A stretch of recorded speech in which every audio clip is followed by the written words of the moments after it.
All right, I'd like to call the meeting to order. A couple of announcements at the beginning. I'd like to inform everyone that Falmouth Community Television, also known as FCTV, and Sean Driscoll, the Authority Communications Director, are making an audio and video recordings of today's meeting. If anyone else is making an audio and video recording of today's meeting, please identify yourself by pressing the raise your hand icon on the Zoom dashboard, or if you're joining by telephone, by pressing *9 on your keypad, and when you're recognized, please state your name for the record. Thank you. Louisa Hufstadter, the Vineyard Gazette. Thank you. Devin. Devin Ankeny, Falmouth Enterprise. Thank you. And Unki. I'm Gisonu, MB Times. Thank you. Oh, I got. Pursuant to Section 20 of Chapter 20 of the Acts of 2021, as amended, board members James Malcolm, Robert Rainey, Laura Tierney. Can you hear this? Can I hear it? Can you hear me? I can hear you. Are participating remotely in today's meeting because their physical attendance today would be unreasonably difficult. Mr. Rainey and Mr. Malcolm are currently participating in the meeting by the Zoom video conferencing app, and all members will be clearly audible to each other. As a result of their remote participation in this meeting, any and all votes taken by the members today shall be by roll call vote. All right. First order of business is the approval of January's meeting minutes. Is there a motion to approve the minutes? So move. All right. Moved by Mr. Malcolm, seconded by Mr. Jones. Roll call vote, starting with Mr. Malcolm, please. How can I? Mr. Rainey? Rainey, aye. And Jeffrey abstains. All right, moving on. I believe we're at the general manager's report. Or council report. All right, court council report. Okay. Sorry about that. Can you guys hear me okay? Sorry, just got put in. Yes. Okay, thank you very much. So we met on the 11th of February, and Mr. Munson provided us with an update of the Aquinnah and Monomoy conversions and the recent work on the Aquinnah, including completion of deck coatings, rescue boat, and the stability test to be performed later in the week, which is last week, and sea trials yet to be determined. And the Monomoy is proceeding, with the bulkhead work and, its current situation. You'll see when he shows you today. Kind of hard to explain. And then Mr. Davis presented the terminal project, Woods Hole terminal project situation that we're in now, installation of the rebar, concrete forms, and the discussion about the meeting with Falmouth regarding that intersection of Railroad and Luscombe Avenues, which will be discussed today as well. Mr. Munson provided an update on the dry dock of the Woods Hole, and we had a pretty good discussion on some of the stuff with the sand and the wear on the propeller shafts, which would be good information for everyone today. And then he provided an update on the Iyanough dry dock and some really solid work on some of the aluminum along where on the starboard jet situation where there was a crack earlier that they fixed. Really nice job fixing that. We are very lucky, by the way, to have Fairhaven Marine shipyard over there for that boat. And then he provided an update on the repairs of the island home, and which is over in Fairhaven, and some main engine overhaul work. You'll see in his presentation. Mr. Davis presented an update for request for responses on the reservation system. And then Mr. Davis and Mr. Munson then presented an update on the Barnstable situation with the, the delayed with the leak in the keel cooler and reduction gear, lube oil cooler, which will be a great discussion for everyone to see how this has all worked itself out, and the learning curves with the deck loading and the draft issues and so forth, which would be a really good conversation today for that. And then Allison provided an update on the Blue Line usage for the Woods Hole Martha's Vineyard route, and she'll provide that for you today. And Ms. Sullivan shared a presentation updating the safety and quality management system, and the audit of the MV Barnstable is scheduled for February 20th. And then Mr. Driscoll presented the request to amend the charitable giving policy. And then Mark Rosen presented the business summary, and also too, just it'll be a good discussion on this too. Mr. Davis presented the vessel assignment scenario between the Woods Hole switching back to Nantucket for the summer schedule, and that'll be discussed today as well. Any questions? Anyone have Thoughts? any questions? Mr. Malcolm? Thank you. Nat, the question I'd have is, I'm interested, given your comments about the Barnstable issues that we're going to hear about shortly, is Yep. there anything that we should focus in on regarding speed or draft or capacity? Yeah, so thank you for asking that. I didn't want to bring that up without being on the agenda as far as other business, but okay, so I've been, you guys know what I do for a living, and I'm paying attention to this stuff constantly. And I just want to thank, first of all, Mr. Munson and his team have been all over this boat since it got here, and these quirks and problems that have happened, which were inevitable, in my opinion, because they've happened with other vessels, including the Woods Hole when it was new. With that said, the speed situation seems to have worked itself out, where the boat is pretty much for that 16-mile section of the trip. It's about 12.6 steady, between 12.6, 12.8 in that morning trip, which is the heaviest trip. They've done a great job with working with the draft issues and the stability letter, and working with the loads, working with the different scenarios that happen in the early morning trip, which is the key to this situation. I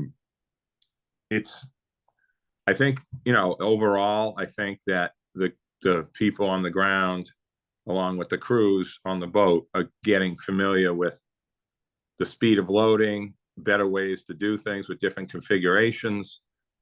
And this is a good exercise right now on this route, getting the bugs out in the dead of winter on our route before it gets to the Vineyard. And that's the kind of thing I wanted to say most overall is, if this boat came in June, let's just say, we'd be, I don't really want to even say what I'm thinking. So, this is like a good situation in the sense of the timing and having it happen on our route, because there's less issues with dealing with it out here than there is certainly in the summer, and certainly on the Vineyard route in the summer. So in other words, the bugs with the Barnstable should be worked out with the Aquinnah by themselves, is what I'm trying to get at. So thank you all for that, and thank you for the question. Any other questions? Thank you, Nick. Take care, you guys. Thank you, Nat. Yep. All right, moving on, the general manager's report. All right, Good morning, everyone. Before I begin, let's just give a roll call of who's in the second floor conference room here in Hyannis. Besides myself, Terrence Keneally, Mark Rosem, and Sean Driscoll. We have Mark Amundson, Paul Hennessy, Allison Fletcher, Janice Kennefic, Bridget Sullivan, Sean Cameron, and Stephen Coleman, and from the public, Brian Hughes. So first off is the update on the Aquinnah and Monomoy, and turn it over to Mark. Morning, everyone. So we're progressing well down in the Gulf with the Aquinnah this past week. We have just completed the Intech damage stability incline test. So she is now in operational state where we're going through all the engines, doing startup, and we're prepping for DVTP testing and PSTP. These are acronyms for the Coast Guard testing, and to be coming with the sea trial at some point to be determined. So we go to the next slide, please. Okay, this is Quayside in Alabama Shipyard, the Aquinnah. Next slide. Okay, we've completed all the coatings. We'll be doing the final markings up here in Fairhaven when she arrives up. This slide's a little bit, we finished the incline test last week, so all the towers, everything is down. Next, all the main coatings are done on the main decks. Next, rescue boats were installed, and we're currently getting ready to do testing for Coast Guard. We have to do the David tests with, we've already done the weight tests with them, is just for the crew testing now. Next slide. Okay, so milestones are coming up. The deck coatings are complete. The incline test is complete. That was completed on the 13th. Engine mechanical startup, that's what we're working right now. And then we'll get into sea trial and Coast Guard sea trials, and then start looking at a date sometime in March for her departure to come up north. This is the Monomoy. As you can see on this slide here, we're split. We have the 24-foot mid-body removed. Berard, they are the people with the self-propelled module transporters. They're in today. We're going to start bringing the stern section up to the bow for re-welding. Next slide. All the bulkheads are now in for the watertight bulkhead subdivisions. Next slide. Just another closer view of that slide. Next. This is the bridge. We have all the new foundations in place for the new consoles. Next slide. Passenger lounge stripped out. We're getting ready to start doing the installation process of the passenger lounge. Next slide. So Monomoy milestones, bulwark prefab completed. Mid-body is removal completed and in the process of marrying the two hulls back together. Stability test is scheduled for June and sea trials to be determined. It's a little bit further out there. Okay, so for the financial snapshot, we have payments made to date of 62.5 million, outstanding commitments and allowances 15.7 million, and the current estimate at 78.7 million. This is for all the vessels. And I'll be pleased to take any questions. Any questions? Mr. Malkin? Yeah, thank you for that, Mark. Mark, given what we're learning with the Barnstable, are there any steps that we should take with the Aquinnah and the Monomoy now in relation to speed issues that I believe you reported that came from the new hull configuration and or other things that we should get underway before the boats get moved up here? Yes, matter of fact, this Sunday, we're going to be doing a software change on our propulsion control system. Right now, we're only able to get up to 80% speed, and we're getting a hard stop on the from the software. So we'll be doing the full software update, which should improve the performance of the vessel. We have at our weekly meetings, we have a lessons learned on our Wednesday operations engineering meeting, which we tie all there's no sense in, there's a lot of improvements that have come up as a result of learning curve on the Barnstable. So yes, to answer your question, we have a lot of acts in place about that. Great, thank you. Anyone else with question? Mark, I just have a follow-up on that. As we're going through the learning curve on the Barnstable, are we then updating our operating procedures for the crew? Yes, we have MS Core that completed the operation manual, but there are changes. We probably have this past, I'm gonna say a week ago, we got the new stability letter, which allows us to load the boat differently. And it seems to right now, we're in a good position moving forward with the loadings and draft issues. That's behind us now. Having said that, we got to transmit all this info down and have that done down south. But these are more ballast issues that where we position our ballast gives different drafts. And these are, I would say normally, these were anticipated issues coming up. And fortunately, they will be part of our lessons learned in preparing for the Aquinnah and the Monomoy coming up. Thank you. Mr. Jones? Yeah, Mark, the target speed, on the boat is 12.5 knots, is that correct? That is our, yes, sir.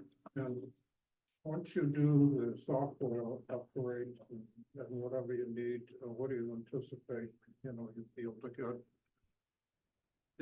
These are new boats we've taken out a mid-body. We are right now right on the curve that we had with our contractor Marin that we did in the Netherlands 2 summers ago. So right now we're trying to get that more engine speed up relative to engine load to have the engines operate. Right now, we're getting too much pitch at a lower load. And by getting the engine load up ahead of the pitch, the engines are going to perform better. So as far as we anticipate more engine speed and more pitch, as we have a limitation right now, but that will be, we have testing and new software to be installed this Sunday. So we're looking forward to that update. Yeah. Just as an offhand comment here, being in the boat business, we buy new boats and we sell them. The largest boat we carried is 65 feet and it has man engines in it, older model. But the fact of the matter is that newer used, they're not immune for, shakedown cruises and sea trials. I'm surprised that it made it all the way up here without having to stop to fix something. I don't know how long they've been sitting in the mud in Louisiana there. But in any event, I think, it's remarkable, that you've got this far without, having to do some fiddling around. And it, if anybody is in the boat business, that's quite usual. Unacceptable, but quite usual. So, and I thank you and the crews for, taking care of these problems. Thank you very much. Any other questions? Thank you. So next we have an update on the MV Woods Hole dry dock, and I'll turn it over to Mark once again. Okay, so right now the Woods Hole is in Thames Shipyard in New London, Connecticut, undergoing her statutory dry dock. And next slide, please. So this is the vessel after we got it in dock, up on blocks and high pressure washed. Next slide. This is continued. It's kind of an odd angle, but that's a flat bottom up in the bow area. We continue to see the sand erosion on the platings. We're not getting erosion on the steel, just on the hull coatings. Next slide. So we have dropped both rudders, and as a result of you know, this is consistent with the Eagle and the Woods Hole. We're drawing both the tail shafts every 2 years now as a result of the sand erosion on the bearings and the shafts. The shafts are currently at Steinling and Brothers in New Jersey for repairs, and we're having to replace with all new bearings on both port and starboard shafts. And both rudders, we've done a lot of extensive work in bushings and getting preparatory for installation. Next slide. This is bow thruster overhauls underway. Next slide. So the right now, the value of the project is 1.25 million. The cost for the shafting and bearings is yet to arrive in, but right now we're anticipating a normal budget coming in without without any surprises. So the total value of the project right now is 1.2 million. And that's the Woods Hole. Any questions? Questions? Mr. Rainey? I'm just curious about the extra wear and tear on the shafts and everything under the water. I'm assuming we're documenting this and forwarding it on to the Army Corps to, you know, help our case as far as getting dredging going in the Hyannis Channel. Yes, sir. We are continuing to do that, and we've really got a good plan for, you know, getting these in and out on time. It's really a matter of our maintenance is accelerated as a result. I just want to emphasize, we're not getting damage as a result of it because we have liners on the shafts which are meant for this type of erosion. So we'll be doing a skim cut on the liners and specialty size bearings to be placed back in. So when we load the shafts, everything is back to original dimensions. And I would assume that the accelerated maintenance schedule there's an additional cost to that. Yes, sir. That certainly we do, in our other vessels operating in the Woods Hole run, we're usually getting 2, sometimes 3 dry dockings between.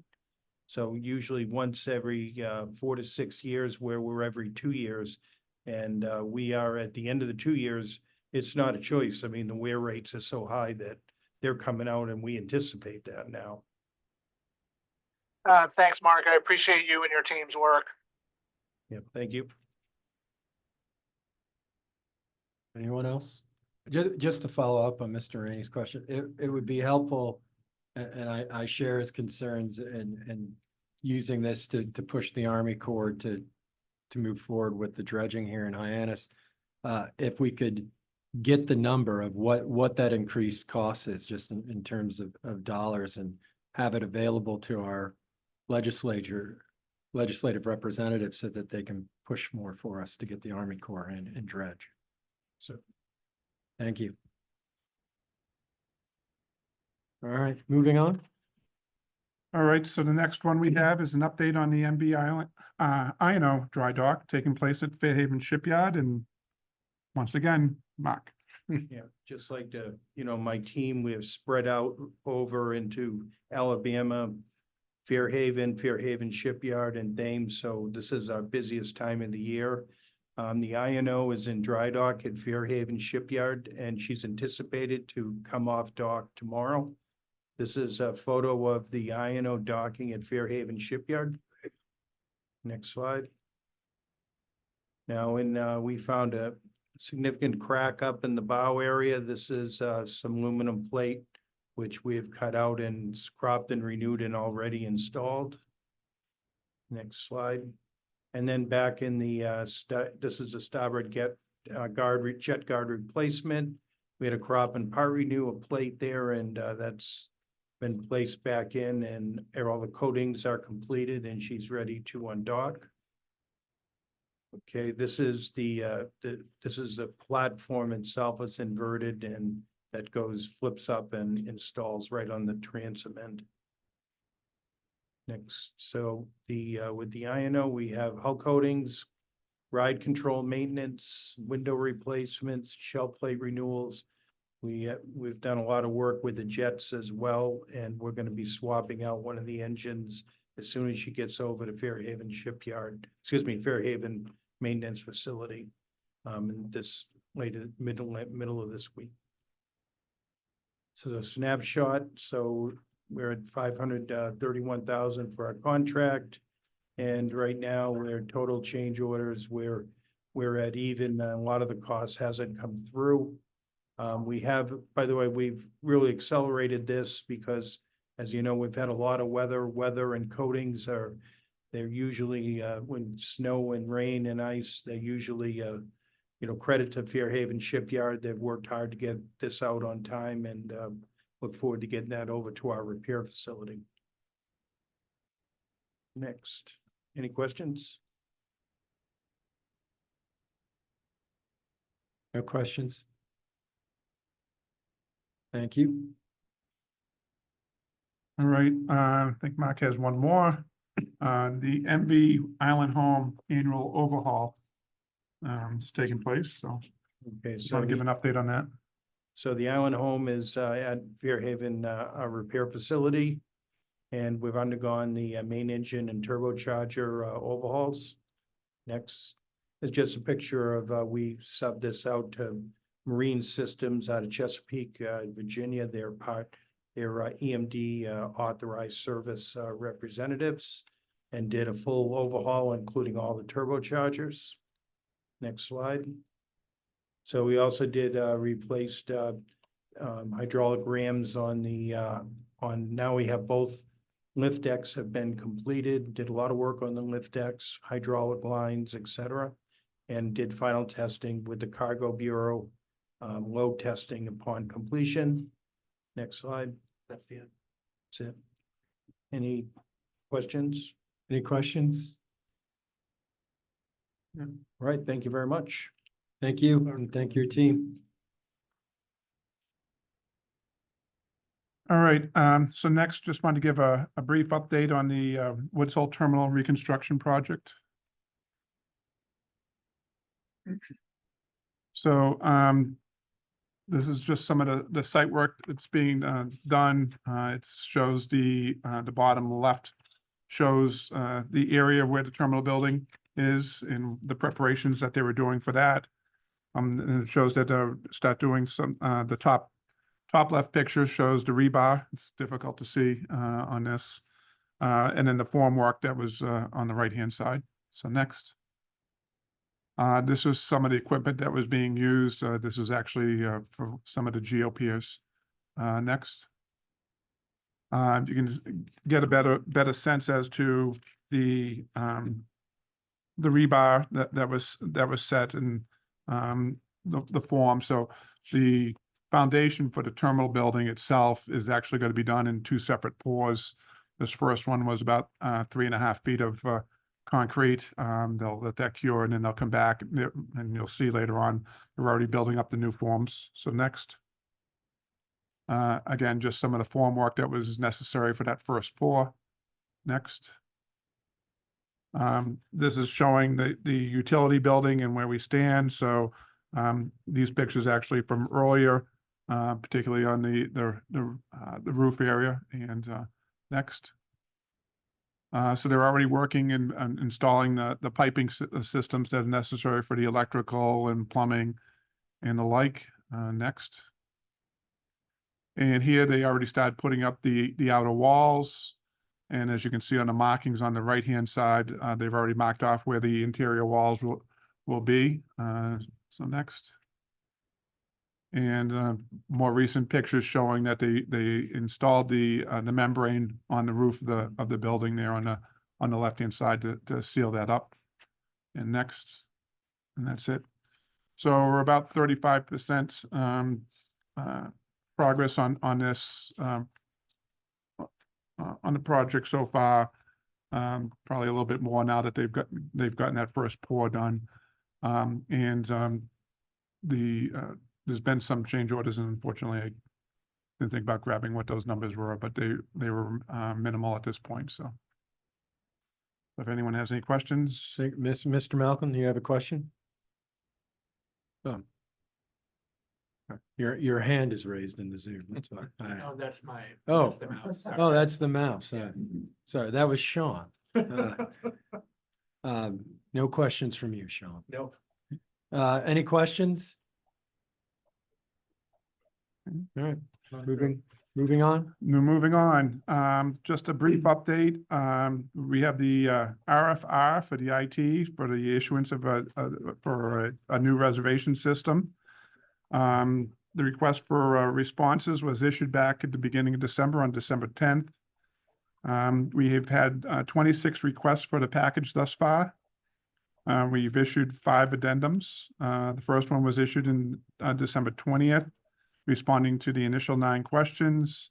Second one was issued on January 10th, which was responding to 20 more questions.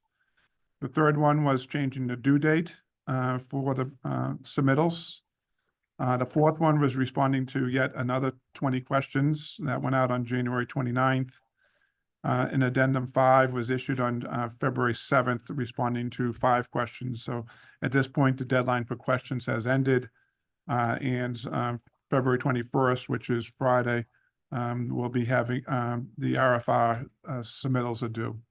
So that's where we stand on the RFR for the reservation system. While we're talking about IT, I did want to point out that we had the general openings for the Nantucket Run and for the Vineyard route. So for the Nantucket Run, the general opening, we did over 6,600 transactions on the opening day, for over $4 million in transactions. The spike there, we were just under 350 transactions. I think it was 347 transactions was the peak number of transactions that we had per minute. And as compared to the previous year, it was about 188 the previous year. So we almost doubled the amount of transactions per minute that we were able to handle. Moving on. So on the Vineyard route, a week later, we had over 21,466 transactions for just 6.9 million. And in that case, we're up over 700 transactions per minute versus a year ago. We were at about, I think it was around 260, I think, per minute last year. So a lot of appreciation to Stephen Coleman and the IT team for making this a much smoother process. They were working with all the vendors, SaberTech, the credit card processor, IMOC, InterSystems was involved. And of course, did I mention IMOC? So yeah, did I miss anyone?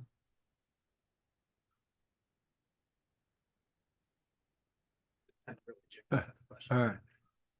Mr. Malcolm. Thank you. Bob, given the multiple revisions of the reservation system packet and the comments coming back from the people who are participating or the firms participating in the process, are you and Stephen and the IT group comfortable that the potential bidders or applicants have a real thorough knowledge of what they're looking at? I believe so, based on the type of questions that are being asked. And I think it's just a matter of, how, those responses, how those match up with their systems and what has to happen. I think they're still anticipating 3 to 6 proponents. I think is going to be the sweet spot. So. Okay, I also want to hop on what you said. Steve Coleman and his group in-house have done a wonderful job with the opening and the volume, that immediate crush in the first hour of opening and the coordination of the multiple systems that we currently have in terms of handling these big opening days. So my appreciation to them. Thank you.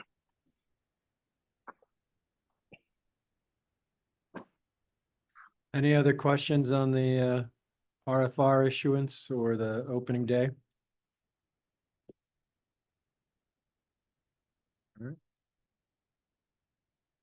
All right, so next one we have is an update on the MV Barnstable performance update, and I'll start off, but Mark and Paul can, Captain Hennessy is here as well, so if there's any questions.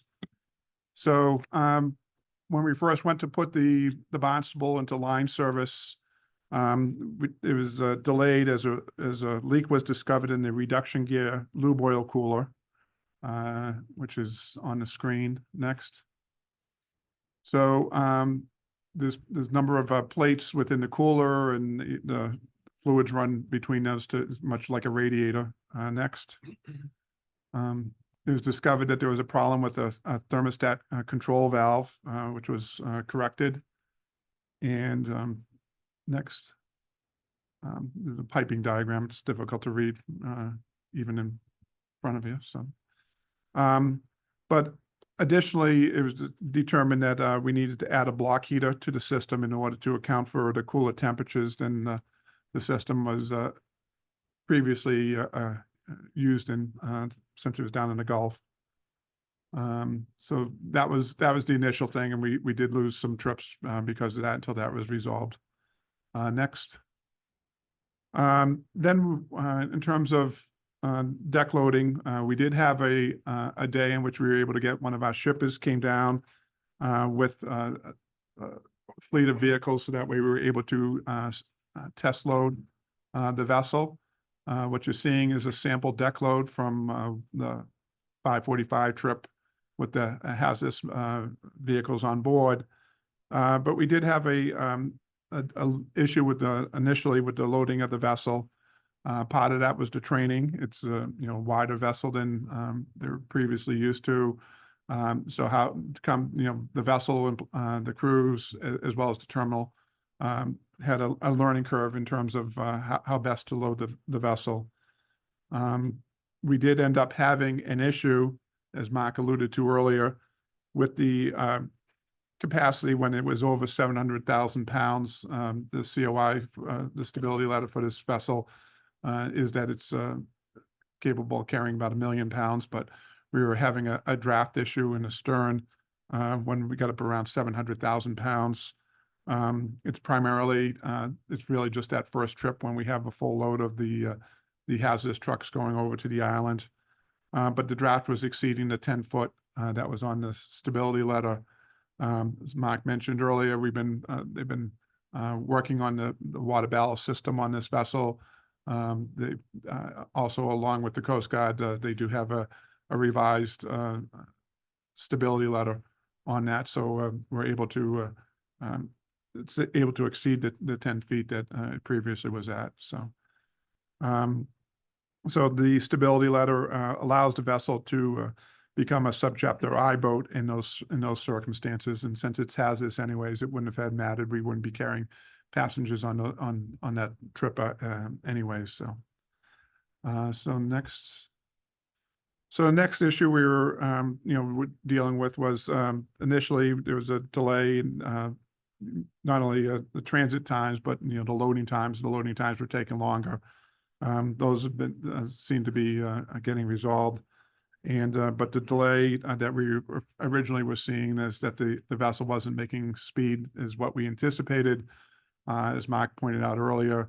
And we've been working with the vendor on the system to resolve that. And at this point, they were able to make schedule, but we're looking to give them that extra cushion to be able to make the sailing times. And the restrictions were due to a setting on the output, and I think we should be able to get to 12 or 13 knots at that. So, and I think that's it, right? So I would just want to point out that these are, whenever we've had a new vessel, there's been a number of issues, and that's why Captain Hennessy is here. If you have any questions regarding that, there's always something with a new vessel to us that we're working through. And in this case, this is a learning curve. We're in the middle of the learning curve, and as Mr. Lowell pointed out earlier, this is the time of year that we have that little luxury of being able to take that little extra time to be able to get these things resolved correctly for going forward. So If anyone has any questions. Mr. Jones? Yeah, Mark, in the channel, we have a certificate for 10 feet, is that? Okay, We have two stability letters, one one for subchapter H yeah, and one for subchapter I, which is the hazardous or operation as a freight vessel on that first morning trip. where is the bottleneck? I assume out by the cut going through Calmus? I would give that to Paul, but that question, but yes, that is the, as I understand it. Do you happen to know what the depth is there at this point? Shifting, we have water, but on low water, we do have some issues with it. It's probably about 13, 14 feet right now, but it's shoaling. We did a study and we found out that it is shoaling. So it's on the side, the bank. It's almost like a highway out there on the street.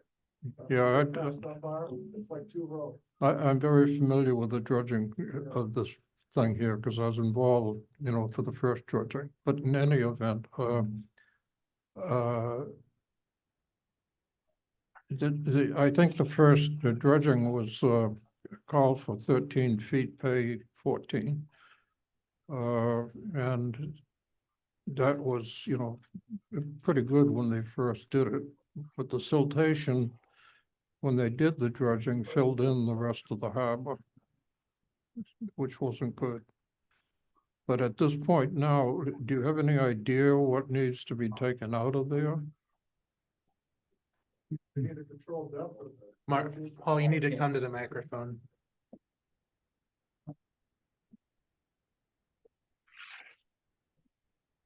Morning, we need a controlled depth of 15 feet in the whole channel. So that's 15 feet? Yeah, we're petitioning the Army Corps, obviously, as you heard before. And when you're correcting the draft on the vessel, are you just putting its nose down further or?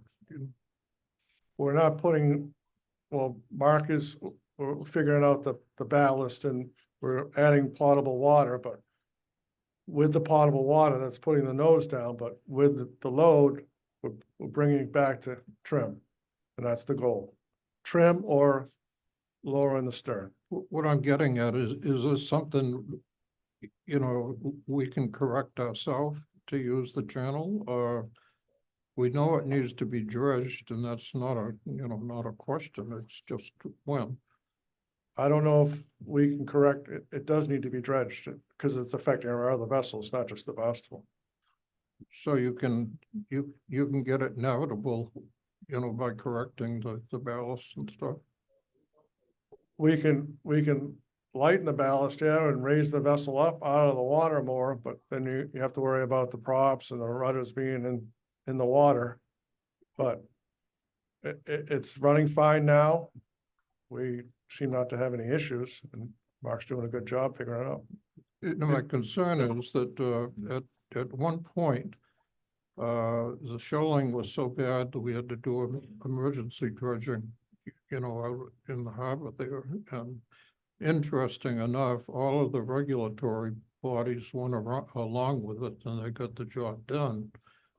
Even the gill glass people and things like that, that put their hands up. But I was at a meeting here where the Coast Guard said, that if you don't stop, going aground, we're gonna make you wait till the tide changes. And they did. Correct. Yes. So I mean, it's that's something we don't want to run into again. The depth of the channel isn't our problem, but it translates into our problem if we have to wait offshore. Correct. It is our problem. If we can't make the passage, we're gonna have to wait, and we have done that before. Yeah. We have to get more involved. We're starting a steering committee of the Harbor Safety Committee, which will help, force the Army Corps to give us some dredging, so. Have we had complaints about it? Have we had complaints about, the public and stuff? the dredging and the channels? From the public, Yeah, so the only vessels that typically are drawing that much are our vessels or some of the vessels that will visit Hyannis Marina. And I had a discussion with Hyannis Marina about some of the vessels that they would normally be able to accommodate. They're not coming here anymore because of the issue with the harbor. So we continue to try to engage with the Corps of Engineers. And I just want to be clear that the Barnstable isn't drawing any more water than what the Woods Hole would be drawing. So it's not a matter that it's that vessel. It's any of our vessels that are other than the Iyanough that are transiting in and out of this harbor.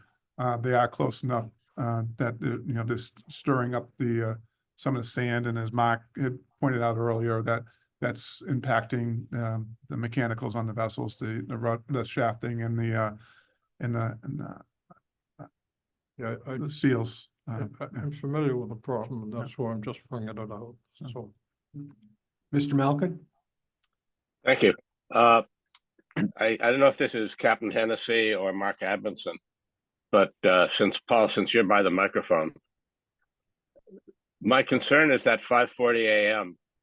out of Hyannis going down to Nantucket. That's their heavy freight inbound boat into Nantucket. To what extent do you think that we'll be able to resolve the issue so that can go at capacity with speed?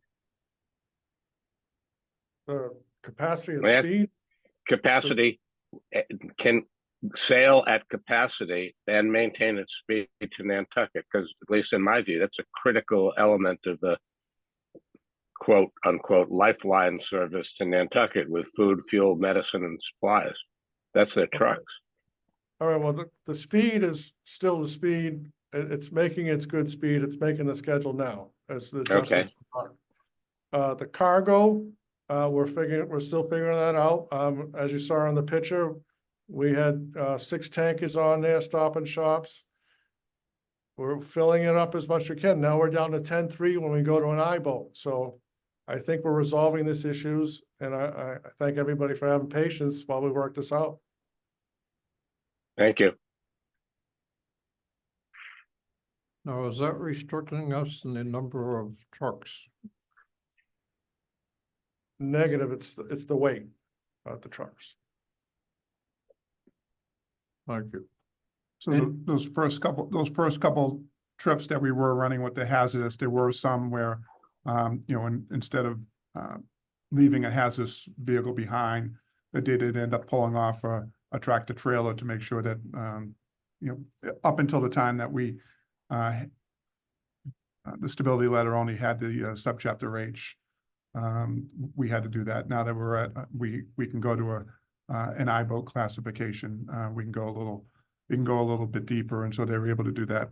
The goal is to get this so that way we be able to transport 8 of these tankers. We customarily don't do that. There are occasions where there may be an occasion, after a storm or whatever, where we may have to get to 8. And I think that would be the goal to be able to get that, and a couple of the smaller pop trucks as well. But for the time being, if we're able to get to the 7 on, that's meeting our needs at the moment. But long term, we want to make sure we can get to the full load. What's the weight of one of those hazardous? 100,000. Okay, 10 trucks supposedly at $1 million. Okay, thank you. Well, Any other questions? Thank you very much. Thank you, Paul. Next, we wanted to provide an update on the implementation of the reservation-only days and use of the Blue Line for island residents on the Vineyard route during the 2025 winter schedule. So, Allison, turn it over to you. Good morning, gentlemen. As you all are aware, we're probably about halfway through a 90-day trial of the Blue Line and implementing that. It's been going fairly well. Mr. Salito did reach out to me last week. He did have one complaint, so I've been working on that. At this time, I just tallied up some numbers. The MV route has used it a total of 334 times since the beginning of this until, February 16th. And Woods Hole has used it 178 times up until February 14th. At this time, we have been able to send out to the terminals the changes to the Pocket PC, which is the program that we use to check cars in. This program now allows the dock workers to enter in the profile number, and that will in turn say if they are eligible for the Blue Line or not. So that's one plus going forward for us. They've also finalized the standby Blue Line callback system. I have recently gone through and done a quick how-to guide and hope to get out this week to the 2 terminals to start showing the employees, the ticket sellers, how to use it. If anybody has any questions, please let me know. Mr. Malcolm? Maybe. I'll get there. Hi. I kind of wish we wouldn't call it Blue Line, but would call it Islanders Standby, so that people understand what it is, because nobody remembers the blue tickets that people used to have, or blue stickers. However, having said that, I also have heard very little in the way of concerns about the implementation. Can you give me a rough idea how the texting system that you're talking about will work for people on either side? So what's going to happen is the customer will show up at the terminal to start out with. And if we have no space for them to line up for the Blue Line, they'll be directed to go into the ticket office. From there, the ticket sellers will use a reservation system to put them on what the Hyannis route uses for callback on standbys. They'll put them on that list, and then once space opens up, the agents will tell the ticket sellers to call back X number of customers. They'll go into the ticket seller reporting system, check off however many they need, and those people will get a text message to come back to the property to line up. At what point, Allison, do the ticket sellers or do the text numbers get entered into the system? So they use your profile. So because So they're it's gonna be the text number tied to the user profile. correct. Yep. Thank So you. basically what it is they'll just go in for the reservation and that they want to do the Blue Line for, and they'll put the standby on that reservation itself. It'll be flagged for that reservation. And whatever the number is that's attached to it, will get the text message to come back. Thank you. What, may I ask, what's the lead time of coming back? I mean, how late is someone notified that there's space on the vessel for them? And then where are we imagining these people waiting, especially on the Woods Hole side? So the whole purpose of this is so people can go back into town and continue shopping or go have lunch or dinner. And then they'll be told to come back, and then they just come back at their leisure and they'll get in line that way. So it's not so they can be just driving around hopelessly waiting for a callback. They're going to be told that it's going to be a little bit of a wait. So please, go somewhere where you're not clogging up traffic and enjoy your time and finish up your shopping, get gas, whatever you need to do prior to coming back. We haven't, knock on wood, left anybody behind with Blue Line. So it's one of those things that I don't foresee us having people stranded. And then again, considering what just happened the past 2 days with the weather, that's a different situation. So. Yeah, I mean, do we give them a radius that we suggest that they be within? No, I'm going to inform them to go up as far as, into town on Main Street, up to go to Walmart, go shopping, go enjoy your time, go for a leisure drive somewhere. Just that unfortunately there's no room within the village or at the terminal for anybody to stage, so.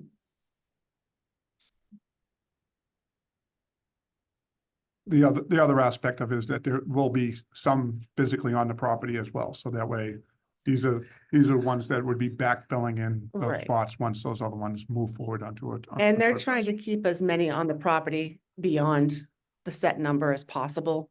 So we don't have to have people driving away, especially right now, since the callback system's not active yet. just to try to keep them on the property. That way they're not driving back and forth and causing issues. Mr. Malcolm?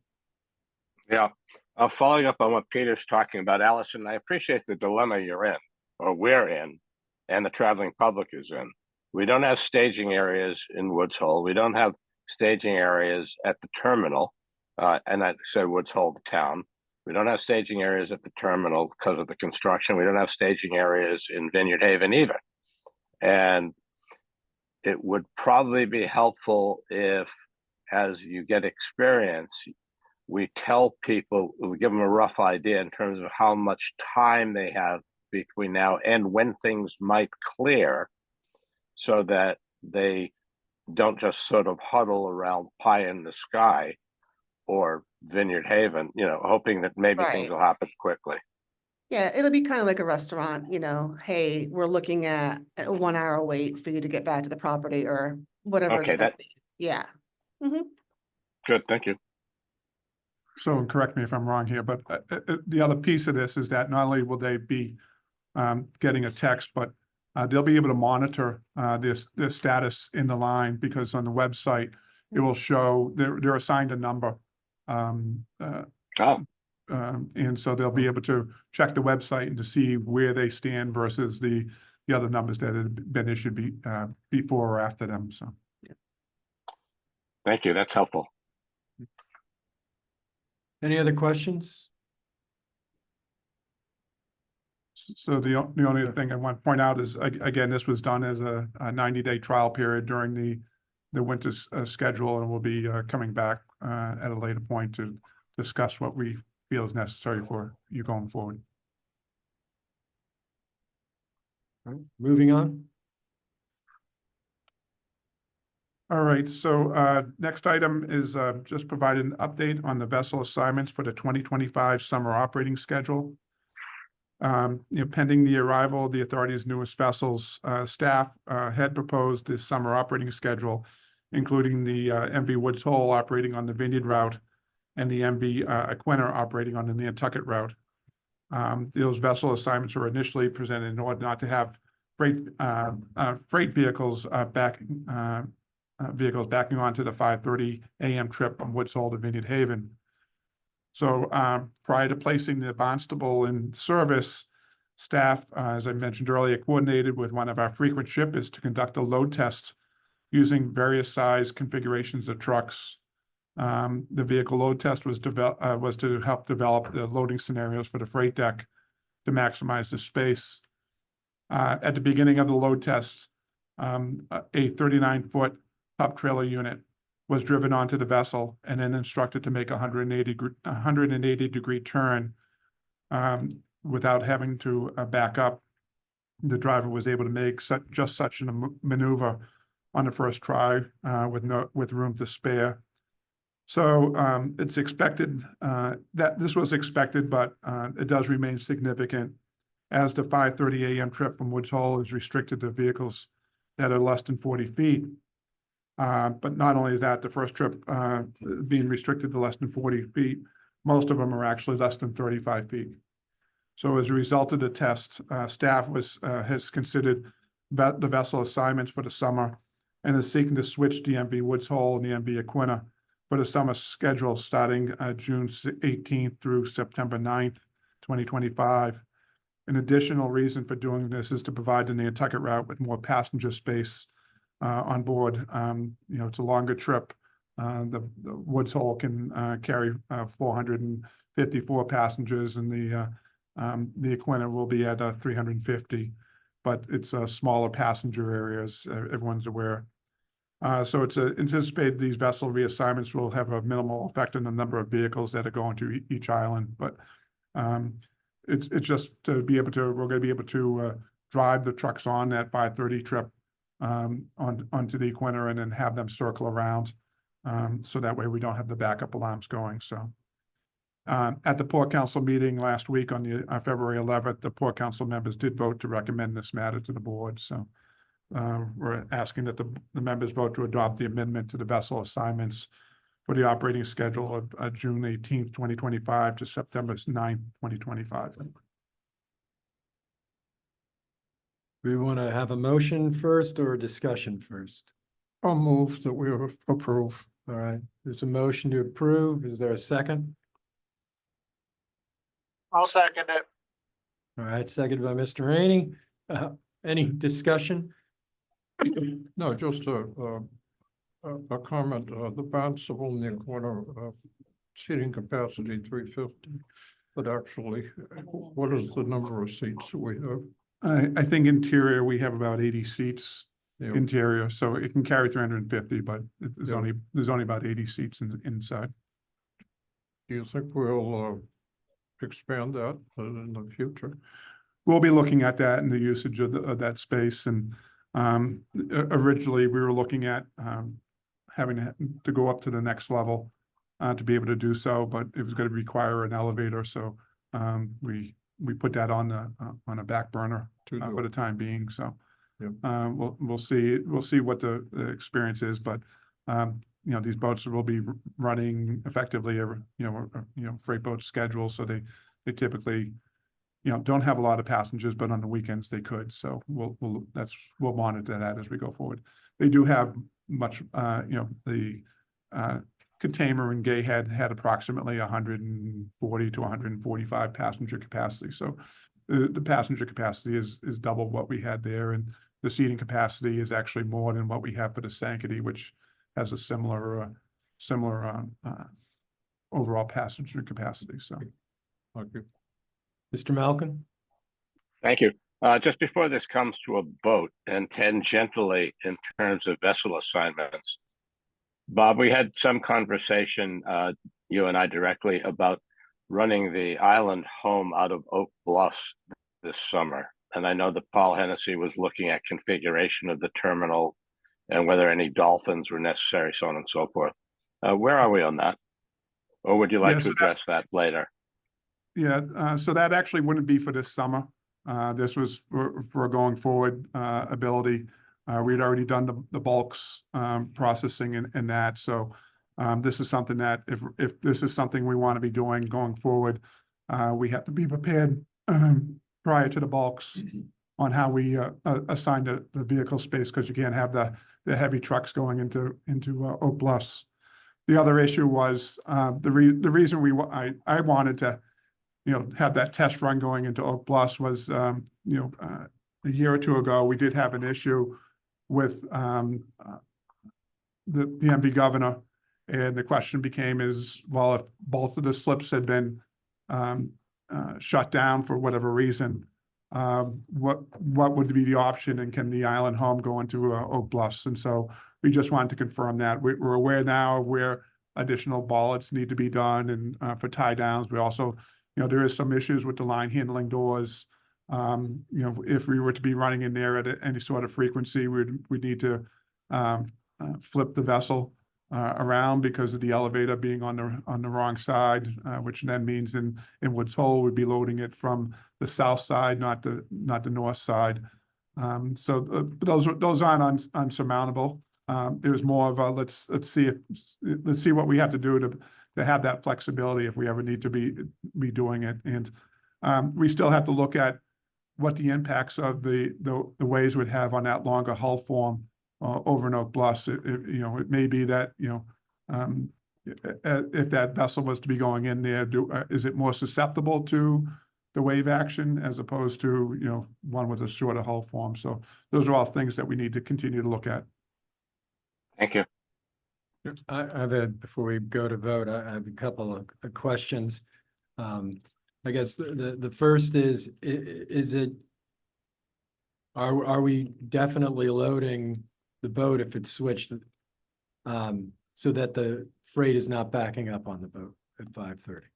That'd be the instructions to the crews and the terminals that they can drive on, and any vehicle that they think may be an issue, those will be the last ones to load. So that way, if they have to back off, they'll be on the other side.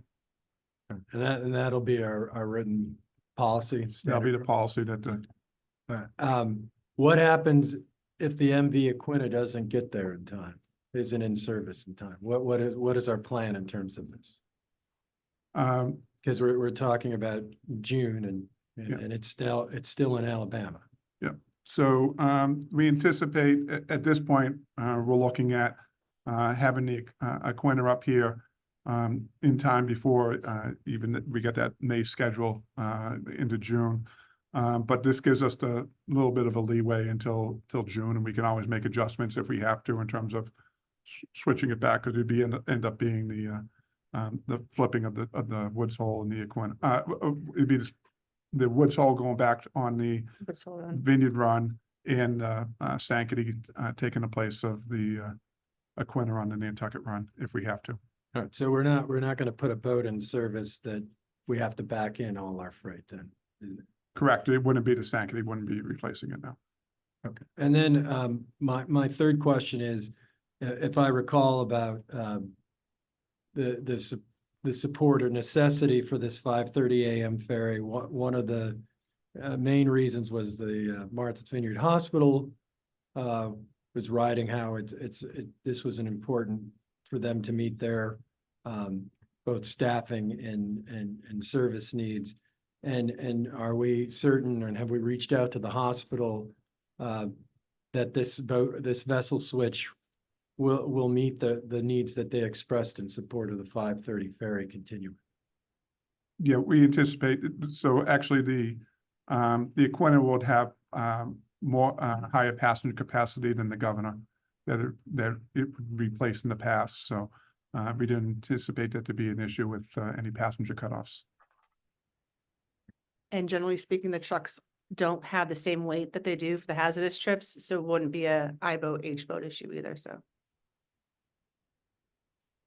Any other questions? All right, we're ready to vote. Start with Mr. Malcolm.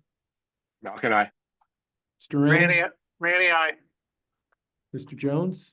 Jones, aye. Jeffrey, aye. It is unanimous. Thank you.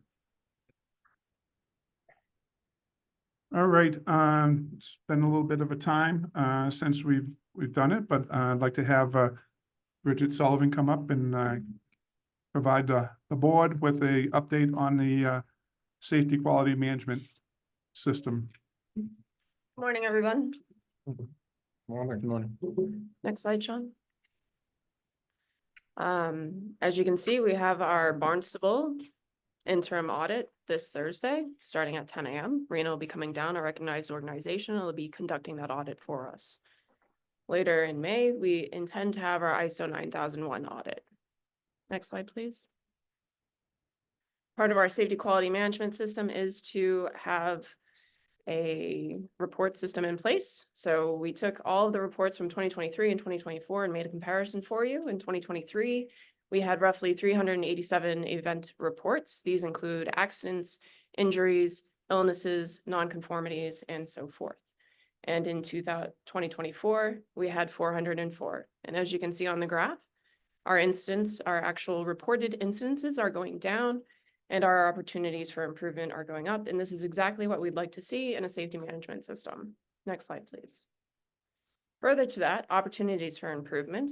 Recently, I was informed that some folks believe that an opportunity for improvement is a bad thing, but I can assure you it's not. And in this case, the first few lines there where it says management, you can see that our staff, our managers and supervisors have been reviewing our policies and procedures and making updates and recommendations where needed. And then at the very bottom, you'll see terminal operations and vessel operations. And those folks, our boots on the ground, are making opportunities for improvement for us to address. One such is this picture here, where you can see that we have reflective tape on our fenders at I believe that's the Woods Hole terminal. We've also done it here at the Hyannis terminal. And so essentially what the opportunities for improvement are is basically our employees are out there, they're seeing what opportunities we have to provide a safe, reliable system, transportation system. And this is one of their opportunities. It's not a bad thing, it's a good thing. If you think about it as in shoes, you know, our operational needs change throughout the course of our life. One day we might need shoelaces, the next day we might need Velcro, for example. And so the business needs have actually been identified for an improvement here by our vessel employees. Actually, Cassandra McKnight, our captain, she made that recommendation. We've had several other recommendations from Captain Ellen Ferguson and so forth on how we might actually be able to provide a safer operation. And at this time, we have no updates regarding the budget. We've not yet had an audit. So I will present that at the next meeting. Any questions? Any questions? So we have one certificate so far that was passed and approved. Do you mean for all of our vessels have a safety management certificate Yes. with the exception of Yeah. Barnstable? You had reported that, a couple of meetings ago. You're confused, and I asked the question right there. So if I may, I think, at this point, all of our vessels that are, have a certificate from RENA.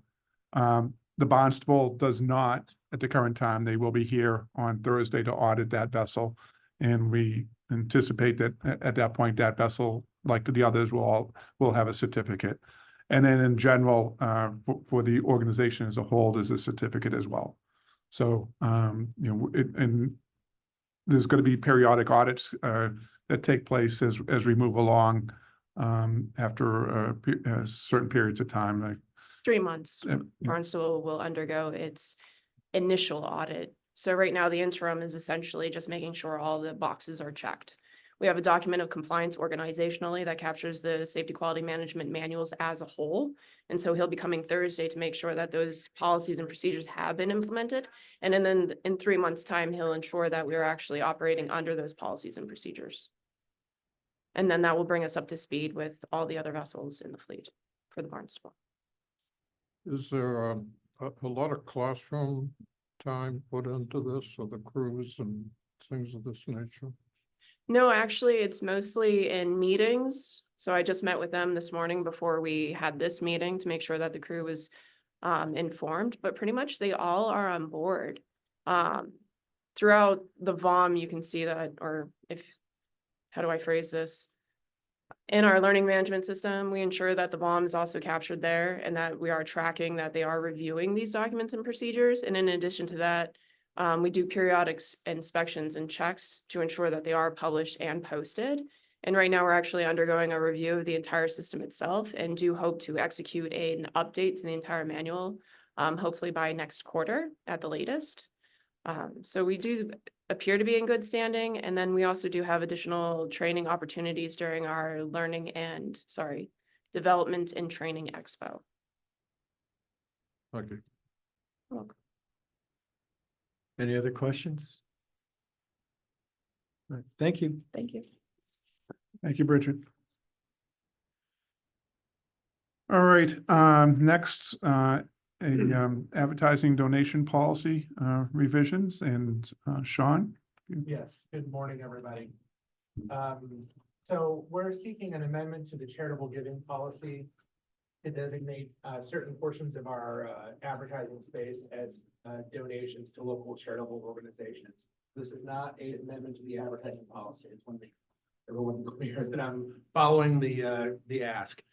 So we're looking to donate about 25% of the overall advertising poster options to nonprofit charitable organizations with principal offices in one of our 5 port communities. And additional donation opportunities can be evaluated depending on the response to this program. But this idea really came up as a review of the tactics under the development of our community engagement plan, which is one of the 3 initiatives falling under the engage with our community strategic outcome in our strategic plan, and thinking about ways that we could support our communities and the many nonprofits that do good work in them. And we periodically get requests for donations of not only tickets and for giveaways and such, but also for advertising space. So I wanted to firm up a structure and policy for that, so we could do it in a more organized fashion going forward. So if this is approved under the policy, any nonprofit in the port community could enter into a lottery for the spaces, either on the Nantucket Hyannis Run or the Vineyard Woods Hole Run. We would then draw lots for the spaces and award them accordingly. And the Steamship Authority would cover the cost of the production and placement of the posters. The production is about $25 a poster, so it's a minimal cost. The posters are currently sold as advertising space, and this policy wouldn't affect that practice. And it also would not prevent a charity from purchasing spaces for the duration and location it so chooses, but it gives them an opportunity to get free exposure basically on our vessels and the many people who travel on them. So I've included a draft of the policy, and I would also note that the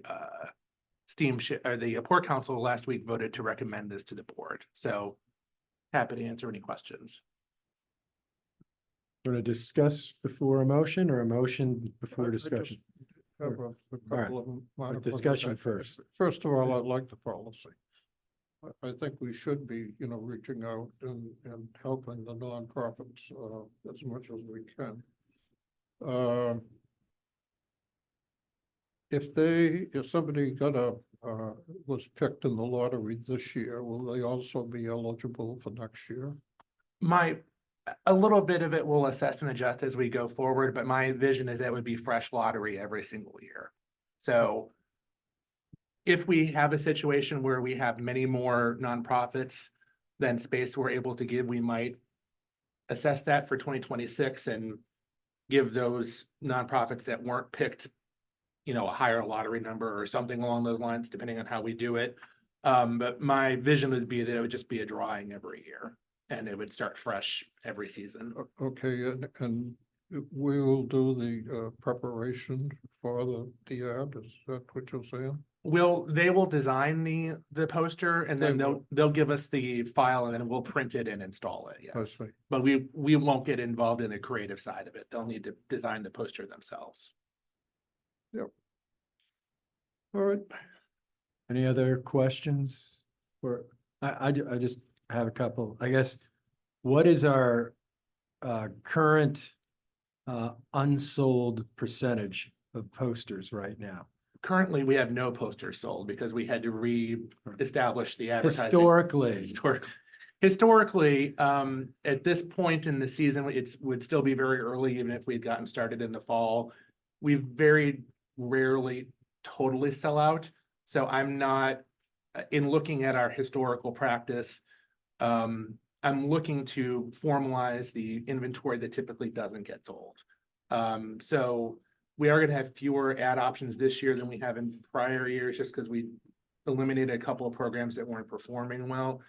I don't anticipate this volume and we're also giving away more space in the lesser used times, and the spaces during the summer are more premium, so fewer of those are going to be given away than in the off-peak times.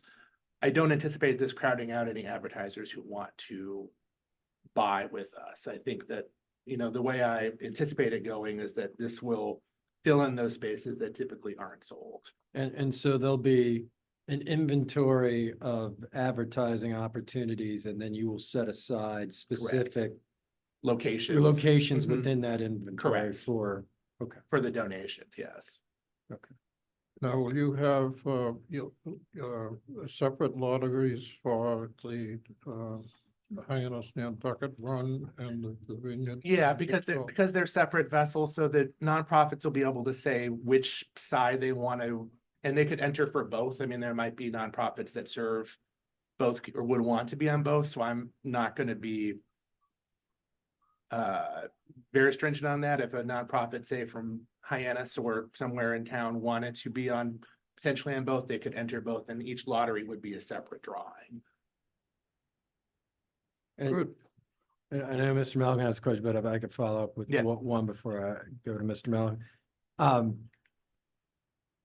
Are there any issues, and I guess this is more for general counsel, any issues about limiting it to our principal, that they have to have a principal office in one of our port communities? Before Terry answers, if I may, the charitable, I just play a lawyer on TV. Yes. I sit next to him, so I absorb a lot. Our charitable giving policy already restricts who we can give donations to as somebody who's licensed as a nonprofit in the state of in the Commonwealth, excuse me. So I don't anticipate any problems. And we had a brief conversation about it that you probably don't remember, but I do, and I Okay. don't anticipate any problems with it. Okay, Again, we're focusing on state authorized nonprofit organizations. And, I think it's gonna be a good program. Right. I mean, I'm for this and I'm for having it be very local. So I just want to make sure. Mr. Malcolm? Thank you. Heartily concur with the local aspect. I was wondering to what extent this program will be able to continue to keep our eye out on any controversial or potentially concerning ads or content as was discussed in prior meetings. And one further thing, Sean, and also please make sure that the advertisers are aware that occasionally we do swap boats on runs, and a poster could be going to the other port. And we account for that in our ad sales as well, so we'll be using that same structure. And any advertising that's placed through this would have to conform to the ad guidelines that we currently have in place, which would include the stipulation we made in December. Yes. Thank you. Any other questions, discussion? I'll move approval. All right. Mr. Jones has moved to approve. Is there a second? Second. Seconded by Mr. Malkin. Any further discussion? All right, Mr. Malkin? I meant roll call vote. Sorry, Mr. Malkin. Mr. Malkin has no discussion, but votes aye. Mr. Rainey? Randy, I. Mr. Jones? Jones, aye. And Jeffrey, I. Great, thank you. Thank you. Thank you, Sean. All right, I think the next thing on the general manager's report is the filing of an application with the Federal Transit Administration, the FTA, on a resolution about being able to receive grants. And this is something that came up with our partnership with the Cape Cod Regional Transit Authority. So I'll turn that over to Terrence. Okay, great. Good morning. So as outlined in your packet, and for folks that need some refresher, back in 2015, the CCRTA approached us to participate in the National Transit Database Program. If folks aren't familiar with that, that's the program where we're able to obtain federal grant funding through the Federal Transit Administration. And recently, Mark Rosen came to me. There's a lot of Marks. Mark Rosen came to me and asked me to take a look at this requirement that the CCRTA had passed along, saying that we have to provide them with opinion of council letter, and as well as a resolution from our board that supports the receipt of grant funding through this program that we're currently involved in. Apparently, I haven't confirmed this, but I'm assuming there was some type of procedural or administrative change at the FTA requires us to do this. So looking into it a little bit more, I researched it, worked with, we got some good information from the CCRTA, and we put together the opinion letter and the resolution that's in your packet. These are required documents that need to go back to the CCRTA and the FTA so that we can continue to receive the grant funding from the FTA. Essentially, as outlined in the letter and as well as in the resolution, Section 4G of the Authorities Enabling Act permits us to receive federal grant funding, which we can then use to fund different projects, particularly, for example, the purchase of electric buses, for example, which we've done in the past. So with that, what we're looking for today is a vote from the board approving the resolution. If the board does approve the resolution, we'll put it together, finalize the letter, send it off to the CCRTA and the FTA, and meet that requirement that they've placed upon us. Is there any questions? Just a procedural question. Yep. Do we need to vote your approval of your letter and then the approval of the actual resolution? Or do we just need to vote the approval of the resolution? Or can we vote the approval of all of the above in one large motion? I think what I'm going to do, Peter, Because I actually struggle with that very same question. And I just asked that because I know we're submitting this to the Yeah. FTA, Well, if since- it's approved. Well, since I serve at the pleasure of the board, I'd actually like to get your vote on, to approve the letter. So as I outlined in the staff summary, we're moving for the members to vote to approve the attached opinion of council letter that provides the legal basis for the authority's eligibility for the receipt of federal grant monies. And two, the attached resolution that authorizes the general manager to execute and file with its federal grant applications the annual certifications and assurances and other documents the FTA requires before the award of federal assistant grants or cooperative agreements. And that's what we're looking for today. Two things. Two separate, which I concur. It's easy, it's easier to do it that way than Yeah. have to come back and vote a second time. 100%. All right. Yes, that was my conclusion as well. So two things, vote to approve the letter and vote to approve the resolution as presented in the staff summary. Are there any questions or discussions before we look to get a motion? No, I'd make a motion to approve the resolution. Mr. Malcolm, did you have a question or? All right, is there a I'll second? second and then I'll make it. All right. Yeah, So I'll we're- make. I'll Mr. second, Malcolm seconds but the motion. I would say, I Okay, sorry. Go ahead, Jim. thank you.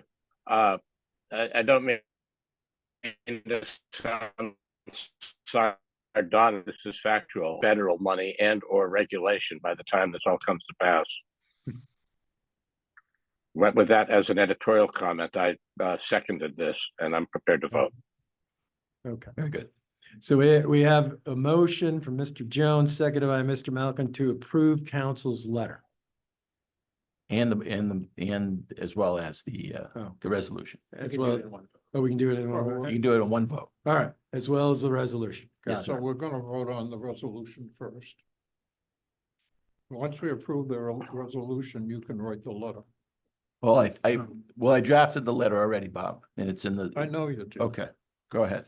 But let's go take it from the top. All right, so your motion is, you moved to approve the resolution Correct, for period. us to accept federal money, so it apply. Got it. And that's what's been seconded by Mr. Malcolm, correct? Yes. Yes. Yes. All right. Any further discussion on the motion for the resolution? All right, seeing none, we'll take a vote. Roll call vote, Mr. Malcolm, Malcolm, I. Mr. Rainey, Rainey, aye. Mr. Jones, Jones, aye. and Jeffrey, I. Now, is there a motion to approve council's opinion letter in support of the resolution we just passed? I will move, we approve council's opinion letter and All right, and I see a execute it. second from Mr. Malcolm. All Yes. right, any discussion, question? All right, roll call vote. Malcolm, I. Mr. Rainey, Rainey, aye. Rainey, aye. Mr. Jones, Jones, aye. Jeffrey, I. Thank you, It's John. passed. Okay.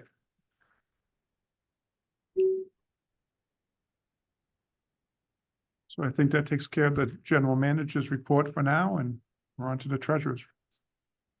Morning, everyone. Good morning. So we got the business summary for the month of December. These are unaudited. Pull it closer. These are unaudited financial statements, and we're currently going through our audit with RSM as we speak. So for the month of December, passengers carried for both routes combined were up 2.5% or 4,438 passengers. Year to date for both routes combined were up 0.7% or just over 19,000 passengers, with the Vineyard route being up 1.1% and the Nantucket route being down 1.3%, attributable to the decrease in the conventional riders. And a reminder, all these traffic statistics are one-way traffic. So for the passenger vehicles carried for the month of December, both routes were up combined 2.3%. Year to date, we're down 3% or 17,745 vehicles. Both routes, as you can see, were down in the standard categories. Freight vehicles for the month of December virtually flat for both routes combined. We're up 2 vehicles, with the Vineyard route being up and the Nantucket route being down. Year to date, we're up 0.9% or 867 vehicles, with the Vineyard route being up 1.5% and the Nantucket route being down 0.1%. Cars parked for the month of December are up 6.5% or 525 vehicles, with both routes being up. Year to date, we're up 1.8% or just under 3,100 vehicles parked. And that's pretty close to the breakdown for the passenger statistics as well. Trip summary for the month of December, and we'll just go right to the year-to-date statistics. We had 198 trips, excuse me, for the month, we had 21 trips canceled for mechanical, 40 for weather, 22 for traffic, none for schedule, and 2 for crewing. And year-to-date, we had 198 trips for mechanical, 424 for weather, 247 for traffic, 674 with schedule adjustments, and 170 for crewing. And down below in the year-to-date percentage and the 2023, you can see how those cancellation statistics compare to the year before. Okay, so for the financial snapshot for the month of December, we had revenue up by approximately 614,000, other income up 666,000, which was attributable mainly to grants. The timing of the recognition of the revenue there, and total revenue was up almost 1.3 million for the month of December. Operating expenses were down 845,000. Putting this together, we were off on our operating loss. We were ahead of budget by 2.1 million, but we did have an operating loss of 1.9 million dollars for the month. In December, we also had recognition of capital grants of $3 million, which brings us year to date to 19.6 million in capital grants. Our net income for the year was up around $4 million or $13 million. But keynote to this is in the month of December, we had to have a recognition of a $2.8 million reduction in pension expense, according to GASB 68, due to the actuarial report. With the recognition of a decrease in pension liability and deferred outflows and inflows. So for the month of December, we had operating revenue increase of $614,000. Year to date, we're down 2.6 million or 1.9%. And the big driver there, as you can see, the automobile revenue down 10%. And that's attributable to the decrease in the amount of standard vehicles that traveled this year. Operating expenses, as mentioned before, we had that $2.8 million adjustment where you can see the general expense was down 2.2 million for the month. Year to date, we're down 2.8 million, ironically, pretty close to what we just made that adjustment for, or 2%. This year, the fuel expense was down $2.1 million, 18.3%. We budgeted $3.35 a gallon, and it came at $2 and just under $2.91 a gallon. On the next slide, passengers carried for the month of January. Both routes were up combined 5.1% or 6,400 passengers. And the vehicles for both routes combined were up 3.3% or just under 1,300 vehicles, with both routes being up. With that, I'd be happy to answer any questions anyone has regarding the business summary for the month of December. Any questions? No question. So that's year end. That's year end. And we're, I know we've had a $50,000 adjustment since we've produced these reports, recognized a little more expenses, and we're waiting on one actuarial report for some OPEB expenses, which I would expect probably estimating maybe around $100,000, but we won't know until the actual report comes in. We're also waiting on the audit firm RSM to sign off on the actuarial report for the pension adjustment that I mentioned. So that number may change as well once we get the final sign off. Could I request a hard copy of your end? Absolutely. I find that helpful when I keep it in my files. I got something to, I don't have to go around cyberspace looking for it. Absolutely. Thank you. You're welcome. No other questions? Okay, not hearing any other questions. In your packet, there's the embarkation fee summary letter for 2024. In 2024, there was $1,027,639 remitted by the SSA to the Commonwealth for embarkation fees. Year to date, for this year compared to last year is a 0.3% decrease. While both routes were down, the Vineyard route was down 0.2% and the Nantucket route was down as well. The main factors in the decrease on the Vineyard route was the amount of people, exempt passengers for the embarkation fee increased this year by 3.9%. And on the Nantucket route, the decrease of the embarkation fees was in relation to the raw number of passengers traveling.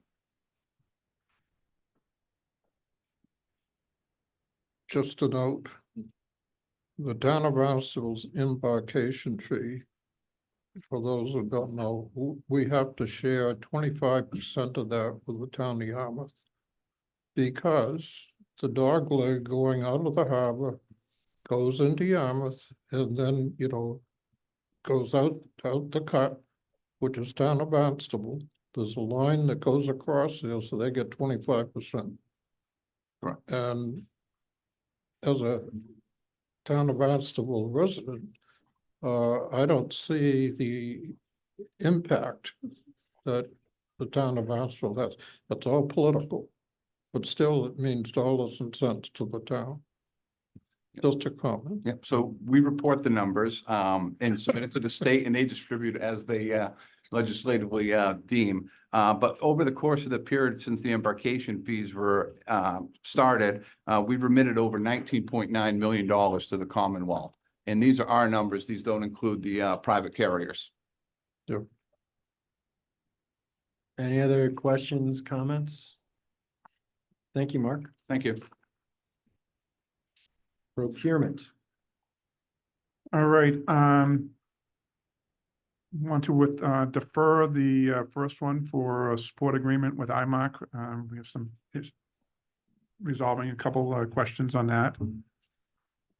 So the first one we would have is to request a vote of the board to authorize the general manager to execute a professional services agreement with IntraSystems LLC of Braintree, Mass.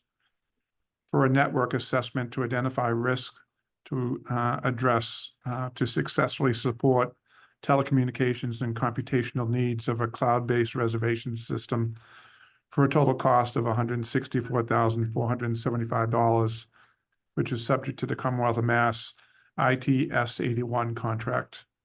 The project scope includes a base assessment of the physical and environmental of all of our sites, the assessment of the app dependency and the mapping of those, the virtualization and Azure health check plus audit of sampled network devices, and a environment logical discovery, dependency mapping, and logical resiliency assessment. So the assessment will be completed no later than April 15th, 2025 under this proposal.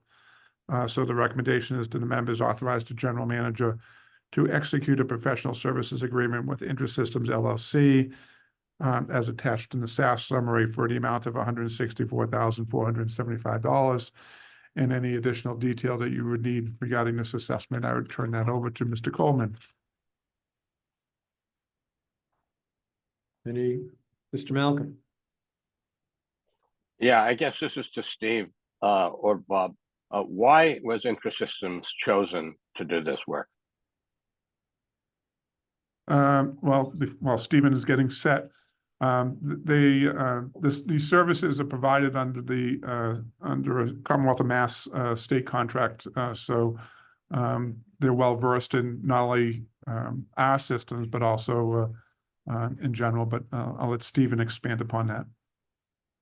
Mr. Malcolm, we took that into consideration when we chose IntraSystems for this work. If in fact we didn't go their direction, we would have surpassed the April deadline.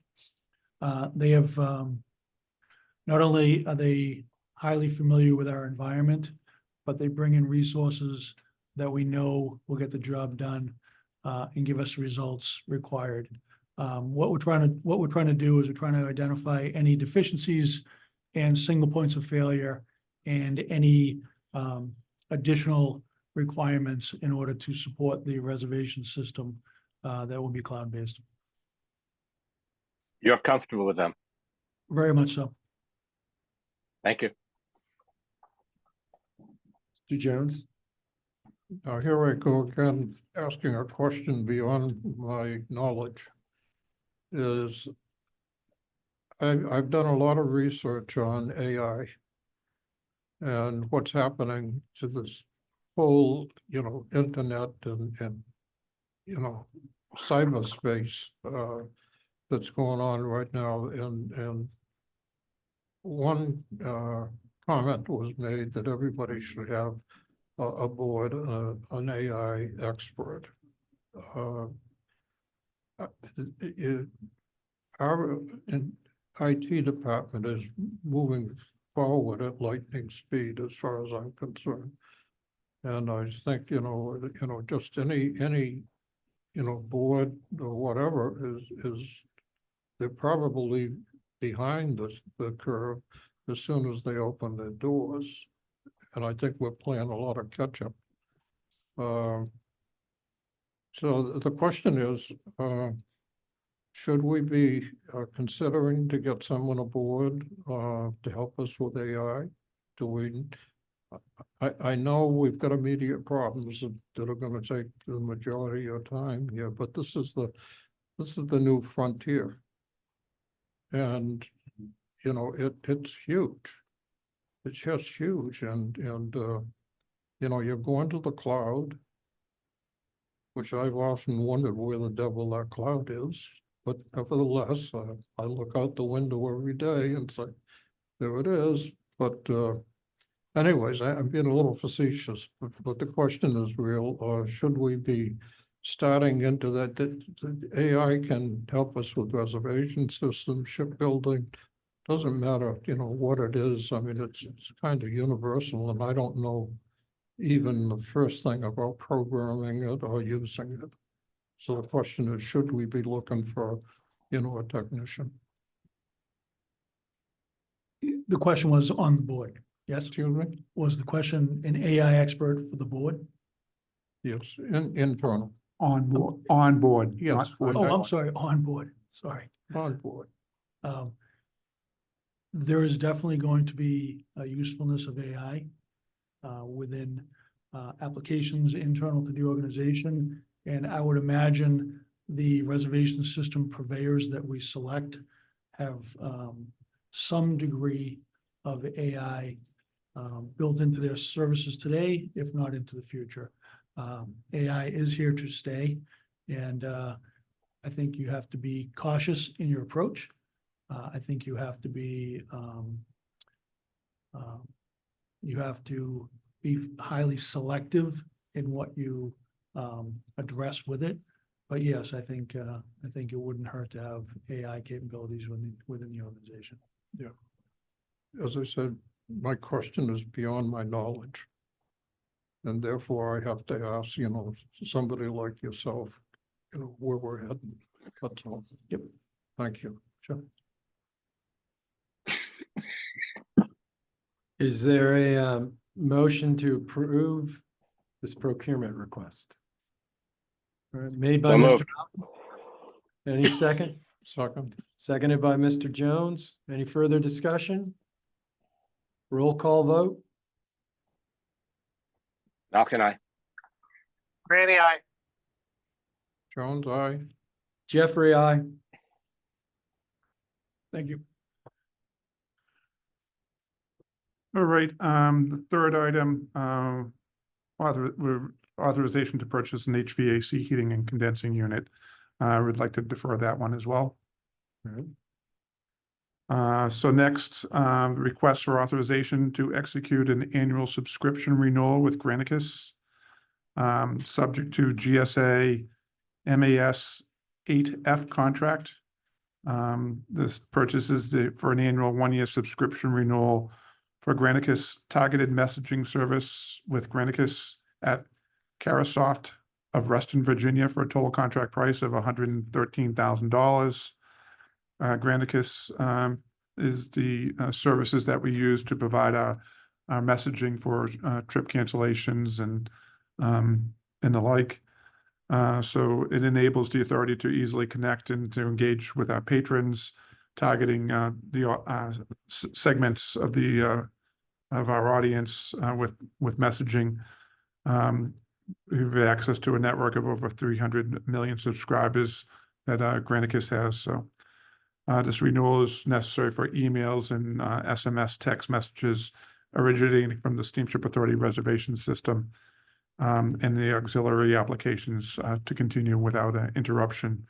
So we're asking that the members vote to authorize the general manager to proceed with the purchase of a one-year subscription renewal of Granicus targeted messaging service, subject to GSA MAS 8F contract 47QSWA 18D008F for Granicus of Carasoft at Carasoft of Reston, Virginia, for a total contract price of $113,000.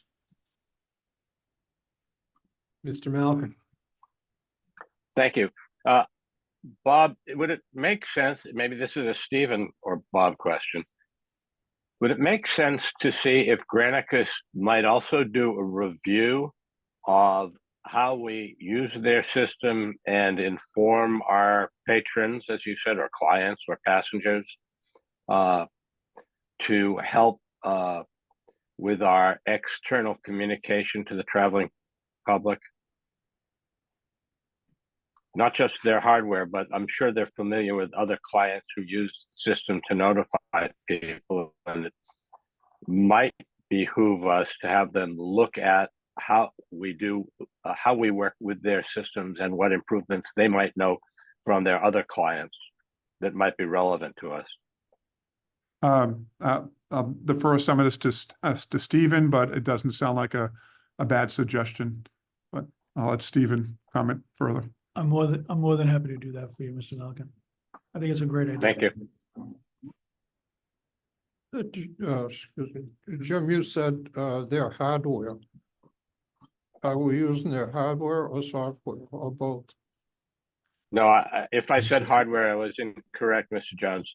What I was wondering, if we're using their systems, but we do continue to have concerns with our ability to communicate clearly, consistently, and accurately with the traveling public on occasion, that it might make sense to have them do an audit or review of how we use their stuff to see if they could note any improvements that would help us in our purposes. Good suggestion.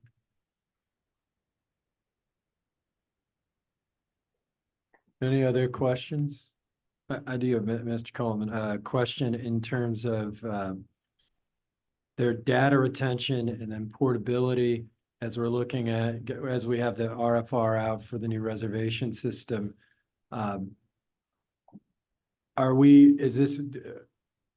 Do you anticipate any problems with transferring data from Granicus, to the extent they're holding any of our data, over to a new reservation system? Or is Granicus something that we're looking at running as an API on a new reservation system?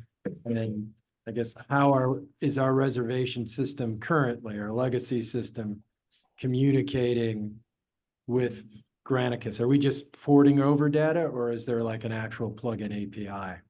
There is an API, but they don't have any data retention as far as I know. It is email, SMS pass through. In regards to the future, we must determine whether or not a new reservation system purveyor has their own solution before we can predict that. Okay. I'll just point out that one of the reasons we ended up going with Granicus and Gov Delivery at the time was what they went by was we were finding that when we were doing it ourselves, our messages were getting flagged as spam. So this is a service that they provide that hopefully isn't flagging the messages that were going out in the spam. Is there a motion for the procurement? So moved. Moved by Mr. Jones, seconded by Mr. Malcolm. Any further discussion? Roll call vote. Malcolm, I. Randy, I. John's eye. Jeffrey, I. Thank you. Thank you. Okay. So I think the last thing we have for procurement. Request that the members authorize the general manager to execute the second amendment to contract number 19-2022-A for the motor vessel conversion, freight deck extension, associated machinery modifications, dry docking and overhaul services for the MV Barnstable to October 12, 2024. So currently the contractual delivery date for the MV Barnstable was scheduled for the 15th of July, 2024. Alabama Shipyard didn't end up delivering the vessel until the 12th of October. The factors involved include weather, a change in some of the work scope, which affected the delivery date.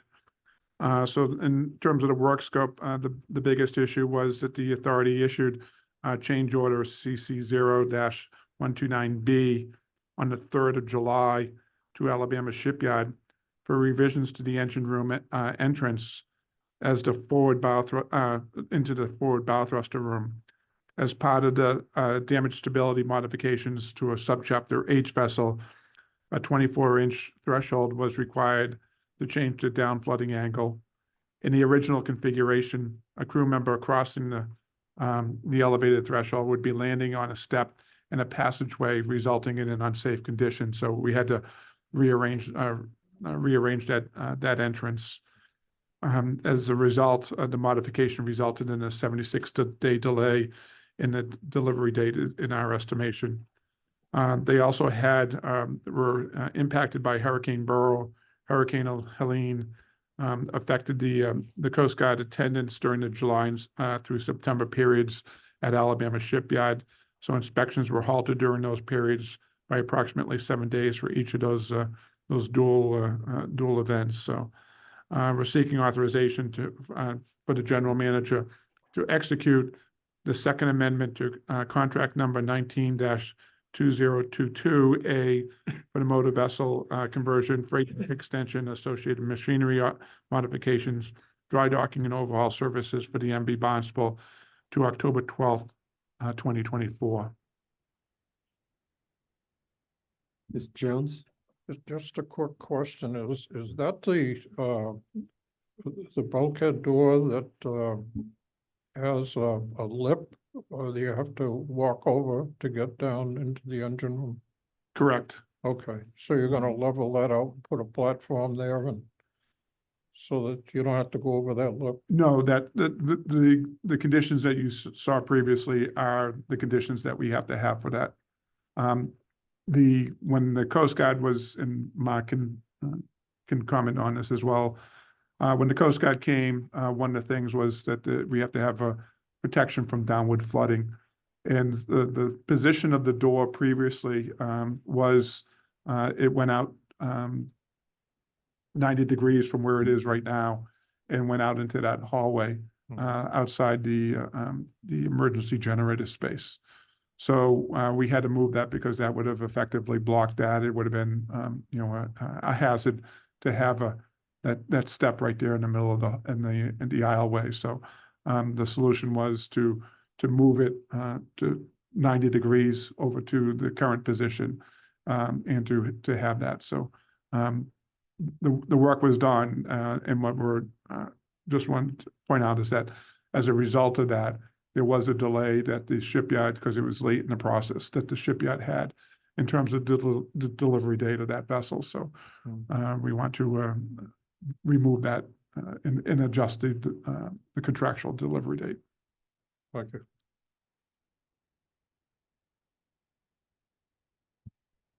Any other questions? Is there a motion to approve the procurement?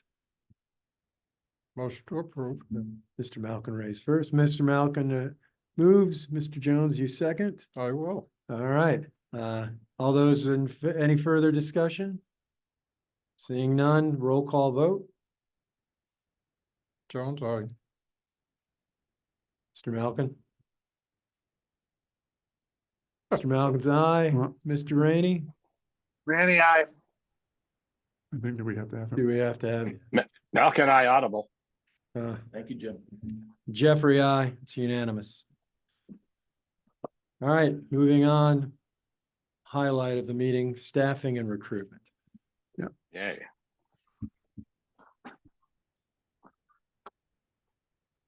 Right, the home stretch. Good morning, everyone. I'll be providing an update on our staffing and recruitment. Slide, please. So here, this is an update to our 2024 career fair activity. We'll be replicating this year as we do every year.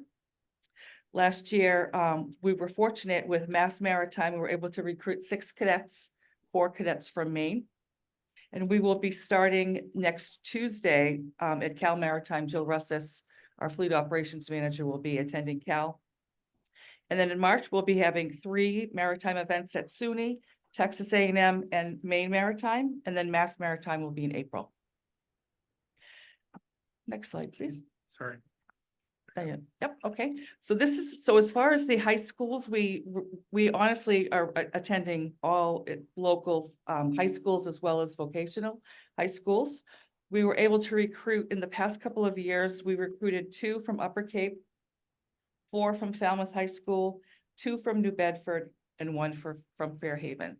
So it's really important that we're out in front, because there are honestly kids that we've met at some of these activities. They haven't even heard of the Steamship Authority. They know it's a vessel service, but they don't think about career opportunities. So it's really important that we continue to maintain those relationships. Next slide, please. So I'm not going to go over each department individually, but I would like to highlight the 2 departments that we typically have, maintenance in particular, have a hard time recruiting. So we're down about 12 total employees within the maintenance department. And I have recently received a flurry of activity, which I've sent over to Matt Keller and Mike Bentley.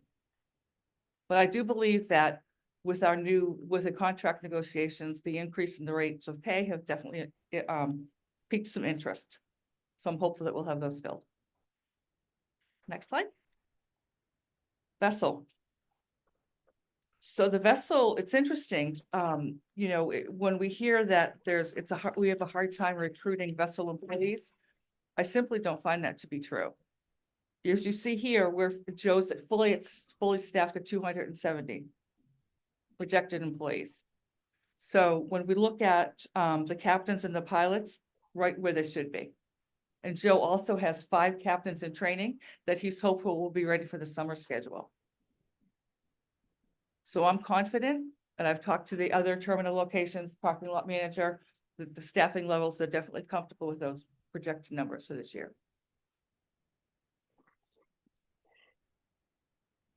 That's it. Any questions? I'll be happy to answer questions. Mr. Malcolm.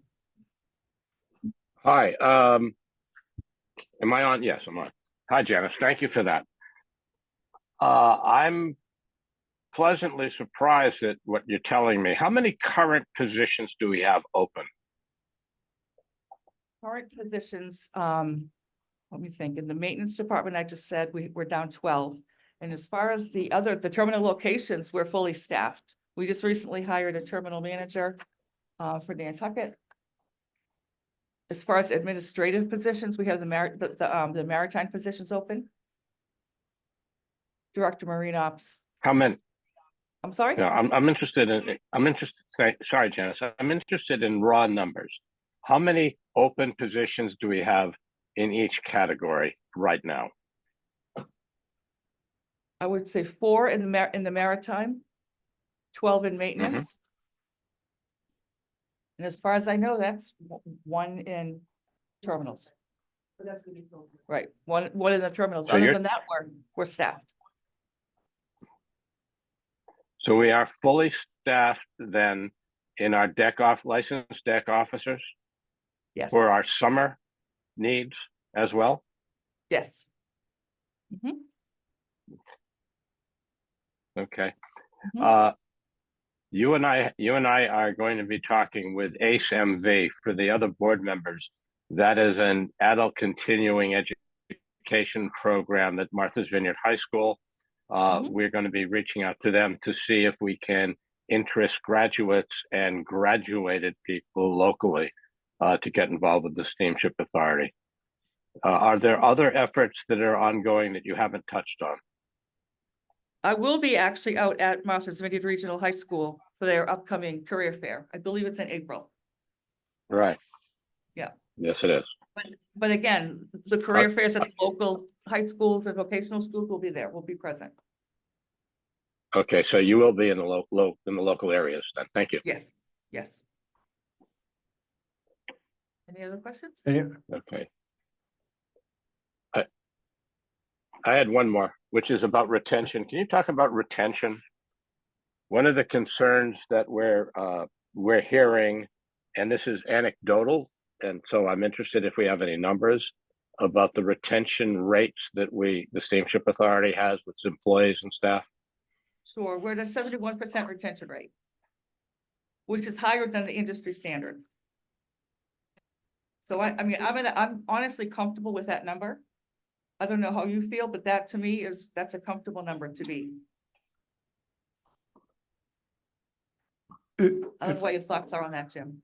If I may, I think that 71%, being the seasonal nature of our business, that includes, the fact that we have seasonal employees that reduce, that number may be higher, other than the fact that we do only hire people for a portion of the year, and then, whether they go back to school or are laid off. So, and then as we've experienced, we do have, another wave of employees that will be looking at the retirement next few years as well. So, like in terms of the vessels, as Janice pointed out, we do have some individuals that are training so that way they'll be able to get their captain's licenses to serve on our vessels.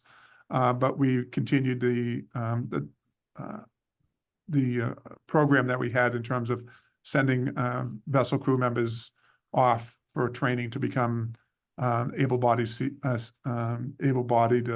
individuals, to be able to become oilers, to become mates, and eventually to become pilots, and then pilots to become captains. So we continue those efforts as we have been doing now for the past few years, as part of, in this time of year is when we've been able to conduct most of that training. Well, and I'm sure that we're all on the board, as well as the public, look forward to fewer cancellations due to crew shortages this summer.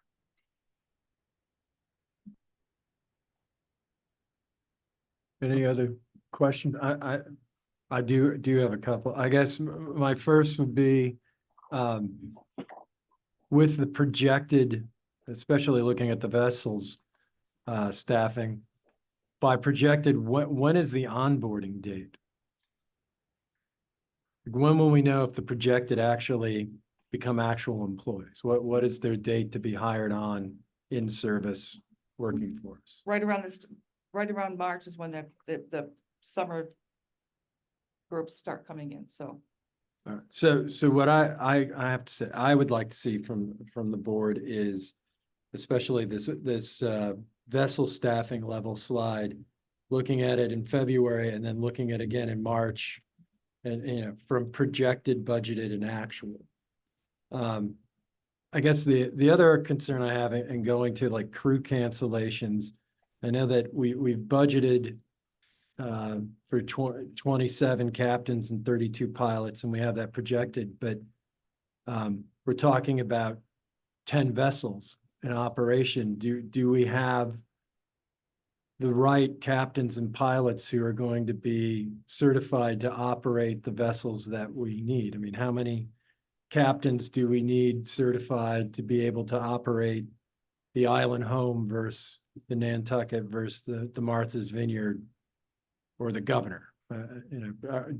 Do we have those correct numbers?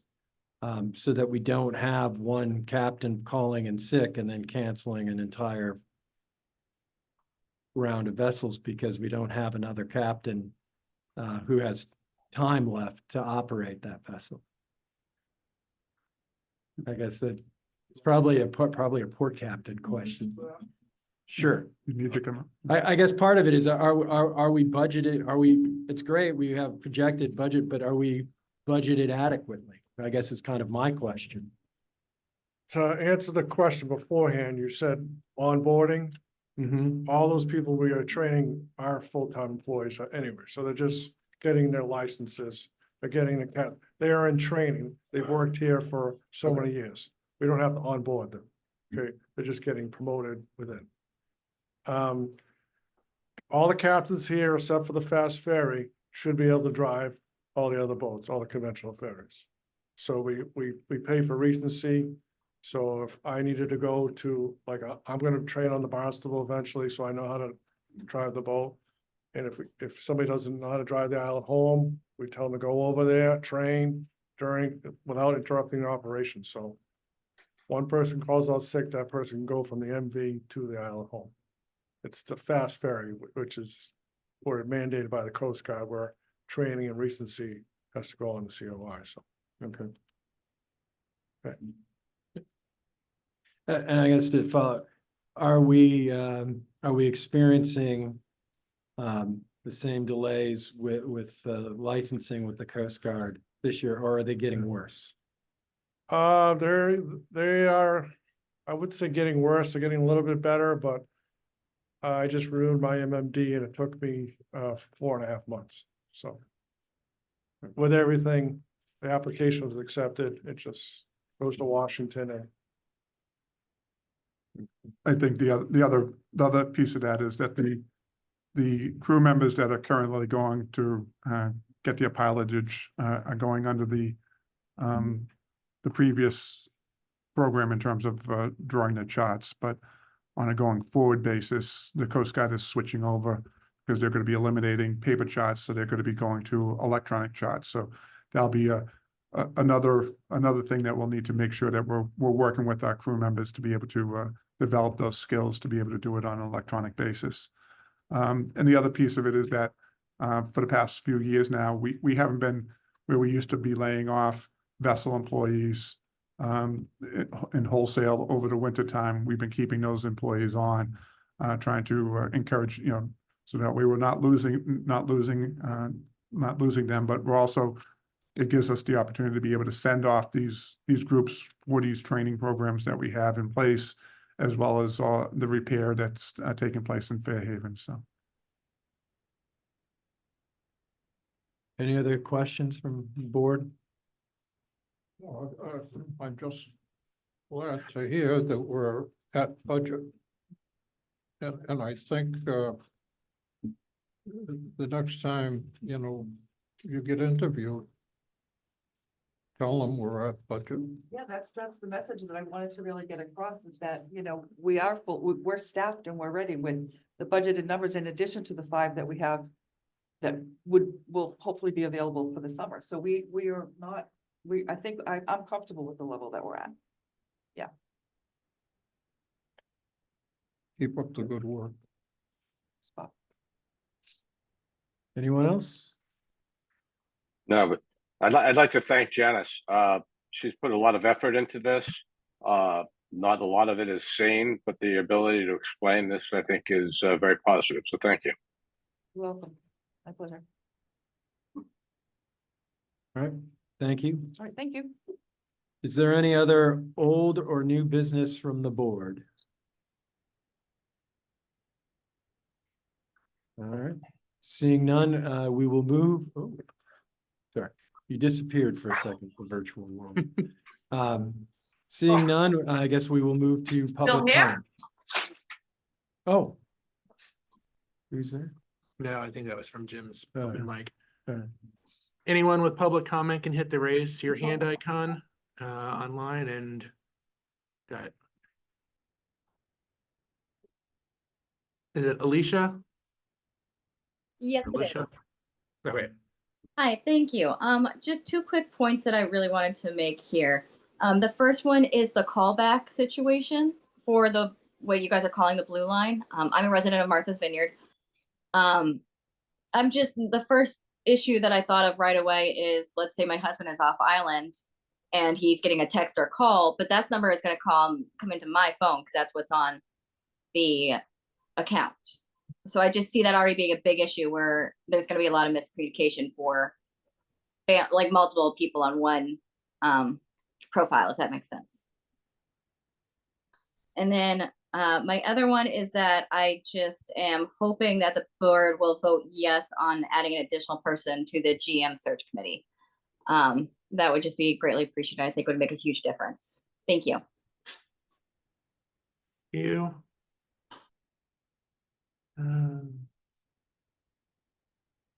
Alan Burgish.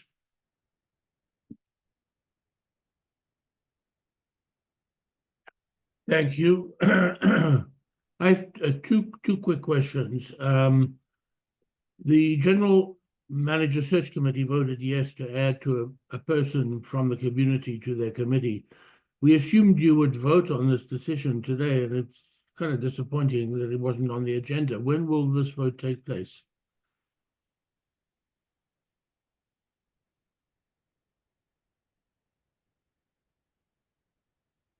Yeah,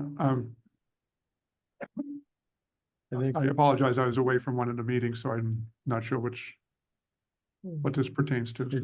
Is this a Maybe question Mr. you Malcolm. can answer or Mr. Malcolm? Well, I think the agenda is established by the chairman, so I mean, I'm not sure what the status is on that, quite frankly, as I said it. I'm sorry, I just cut out. Was there a question addressed to me? The question from the public was regarding the GM search subcommittee. There was a discussion that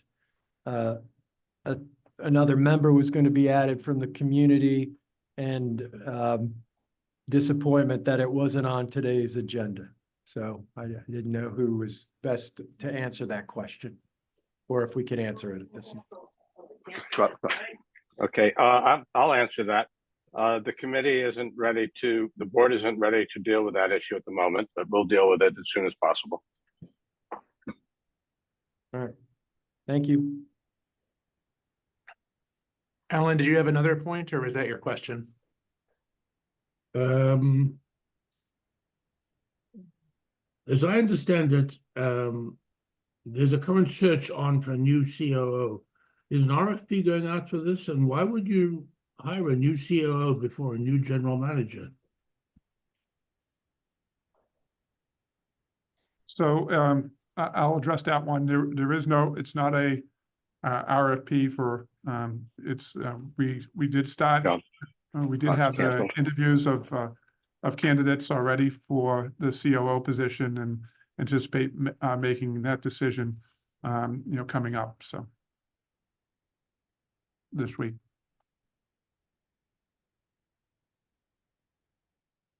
All right, thank you. Next, Nat Trumbull.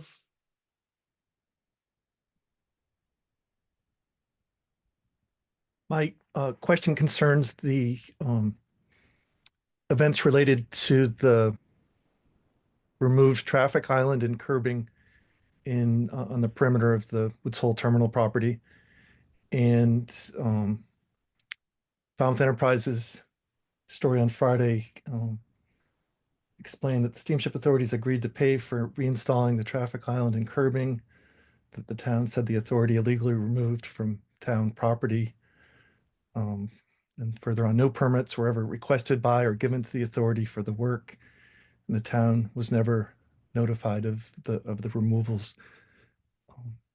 Could the steamship authority explain what happened and why this wouldn't happen again in future?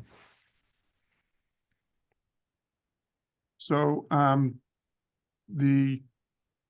over by slip 3, there was a brick area that we had installed at the corner of Luscombe and Railroad. as part of the reconstruction for that, and those bricks were flush with the asphalt. As part of the reconstruction in that area, some of the bricks were removed, and the area was repaved. We are working with the town in terms of adding some definition to that intersection. I believe the town will be, if not today, I guess they're doing it already, installing some Jersey barriers to reestablish what that intersection is. But, you know, as you're aware, historically, there was no coming down Luscombe. It was directly into our property. There was no curbing directly into our property. There was some curbing over by where the bus shelter had been, and as part of the project, as we moved along, that was removed, and trying to determine, you know, at that point, we've gone, as you're aware, we've gone through a couple of project managers on that, and not certain as to whether there was actually an application considered to remove that, but we're working with the town to improve that intersection.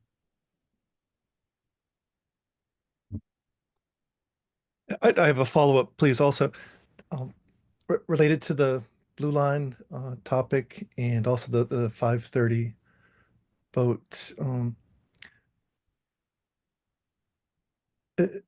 As recently as last summer, the Section 15A report on the operating schedule for this year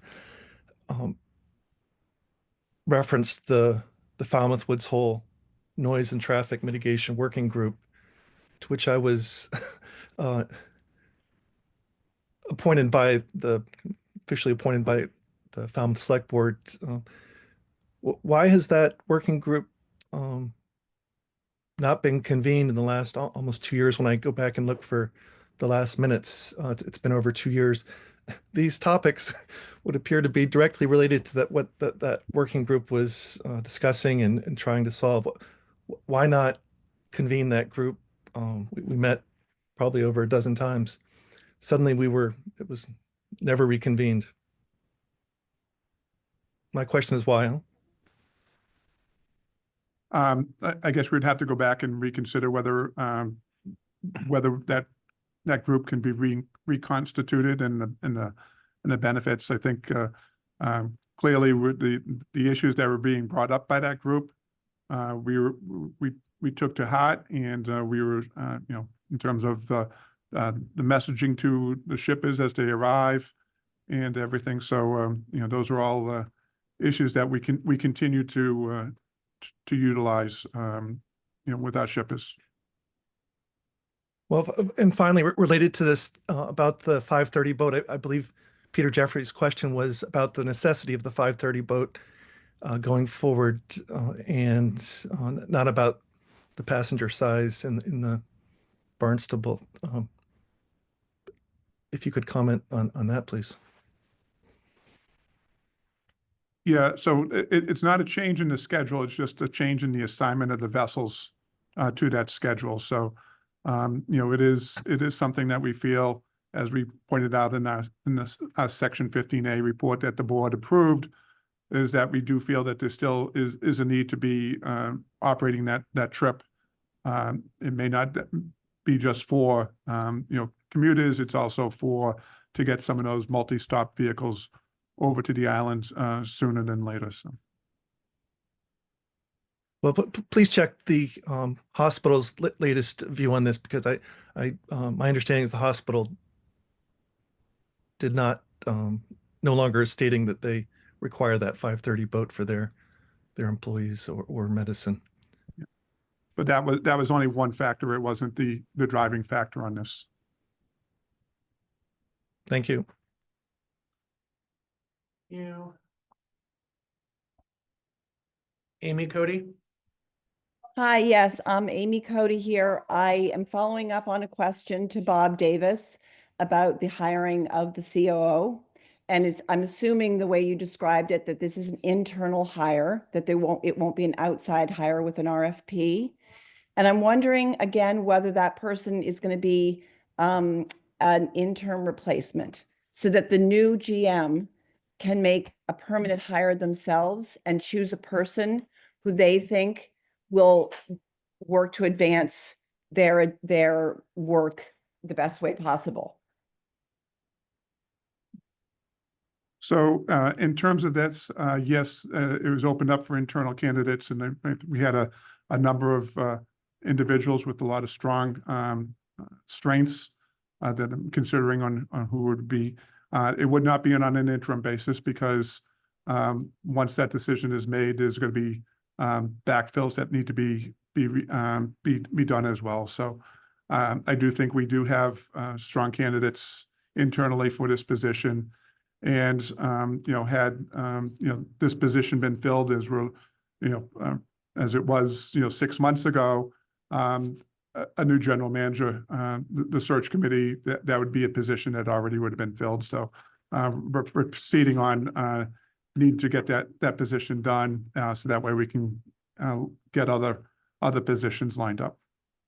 Okay, just a comment that seems really backward to me, that you're filling under people who are going to be below someone who they have to, I don't know, it just feels really a backward situation to me. I also want to follow up to something that Jim Malkin referred to about the new community member that's supposed to be added to the search committee. The search committee voted that they wanted that they thought that was a good idea so that they could find someone with additional skill sets in order to find the best candidate possible. And I don't understand your answer, Jim, that the board is not ready to hear that or vote on that yet. So I don't understand that answer. Could you please explain?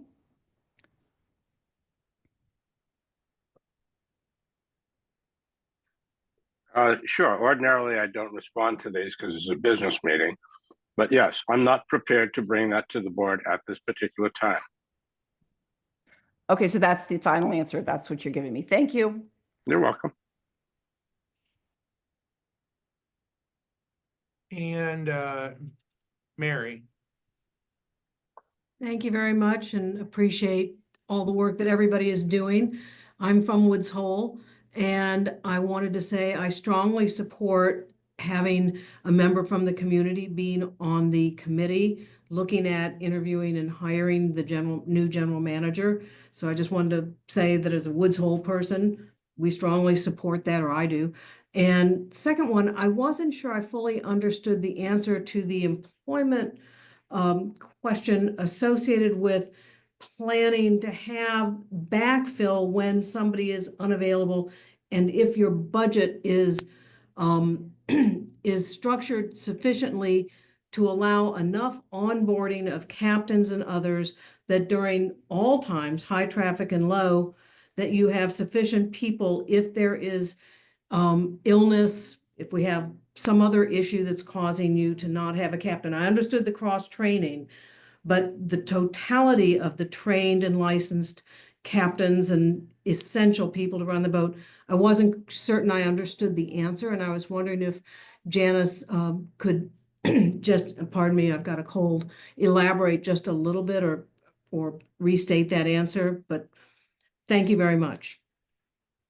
So I'll take a stab at this first. So the issue is, with the vessels, there's different qualifications for the different positions. So while that slide that Janice had put up showed that, how many captains and pilots. So some of those pilots are actually, either do have captain's licenses or are in the process of getting those as well. So it's a requirements, in terms of the amount of sea time that these vessel employees have in order to get to the different classifications. And we continue to work on getting as many people as we can to be able to move forward, and encouraging them to be able to advance into the different rosters. So that way they are available, for other assignments to be, whether it's to be filling in or eventually for them to be senior enough to be able to get a choice assignment. So.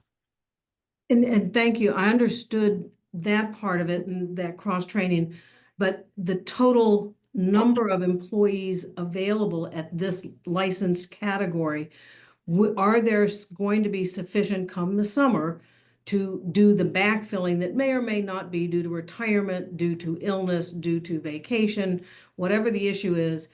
Are there sufficient numbers of qualified and trained people to do the backfilling at any given moment? And that was a part of the answer that was confusing to me. And I don't think your answer, Bob, just got to that point, that aspect of it. So we do have a number of candidates to get their pilotage, also candidates to get their to become mates. And as Janice did point out, we do have 4 or 5 individuals right now that are in the process of getting the training that they require to become to be able to advance to the captain's roster. So we remain hopeful that these individuals continue to proceed along those trajectories, so that way we do have sufficient amount of people to backfill positions if need be. Thank you. Any other further public comment? All right, seeing none. Terrence, I don't have the, Jim. Yeah, just to let the audience know, since this seems to be a concern for people, there have been about 35 attendees at this meeting. Thank you.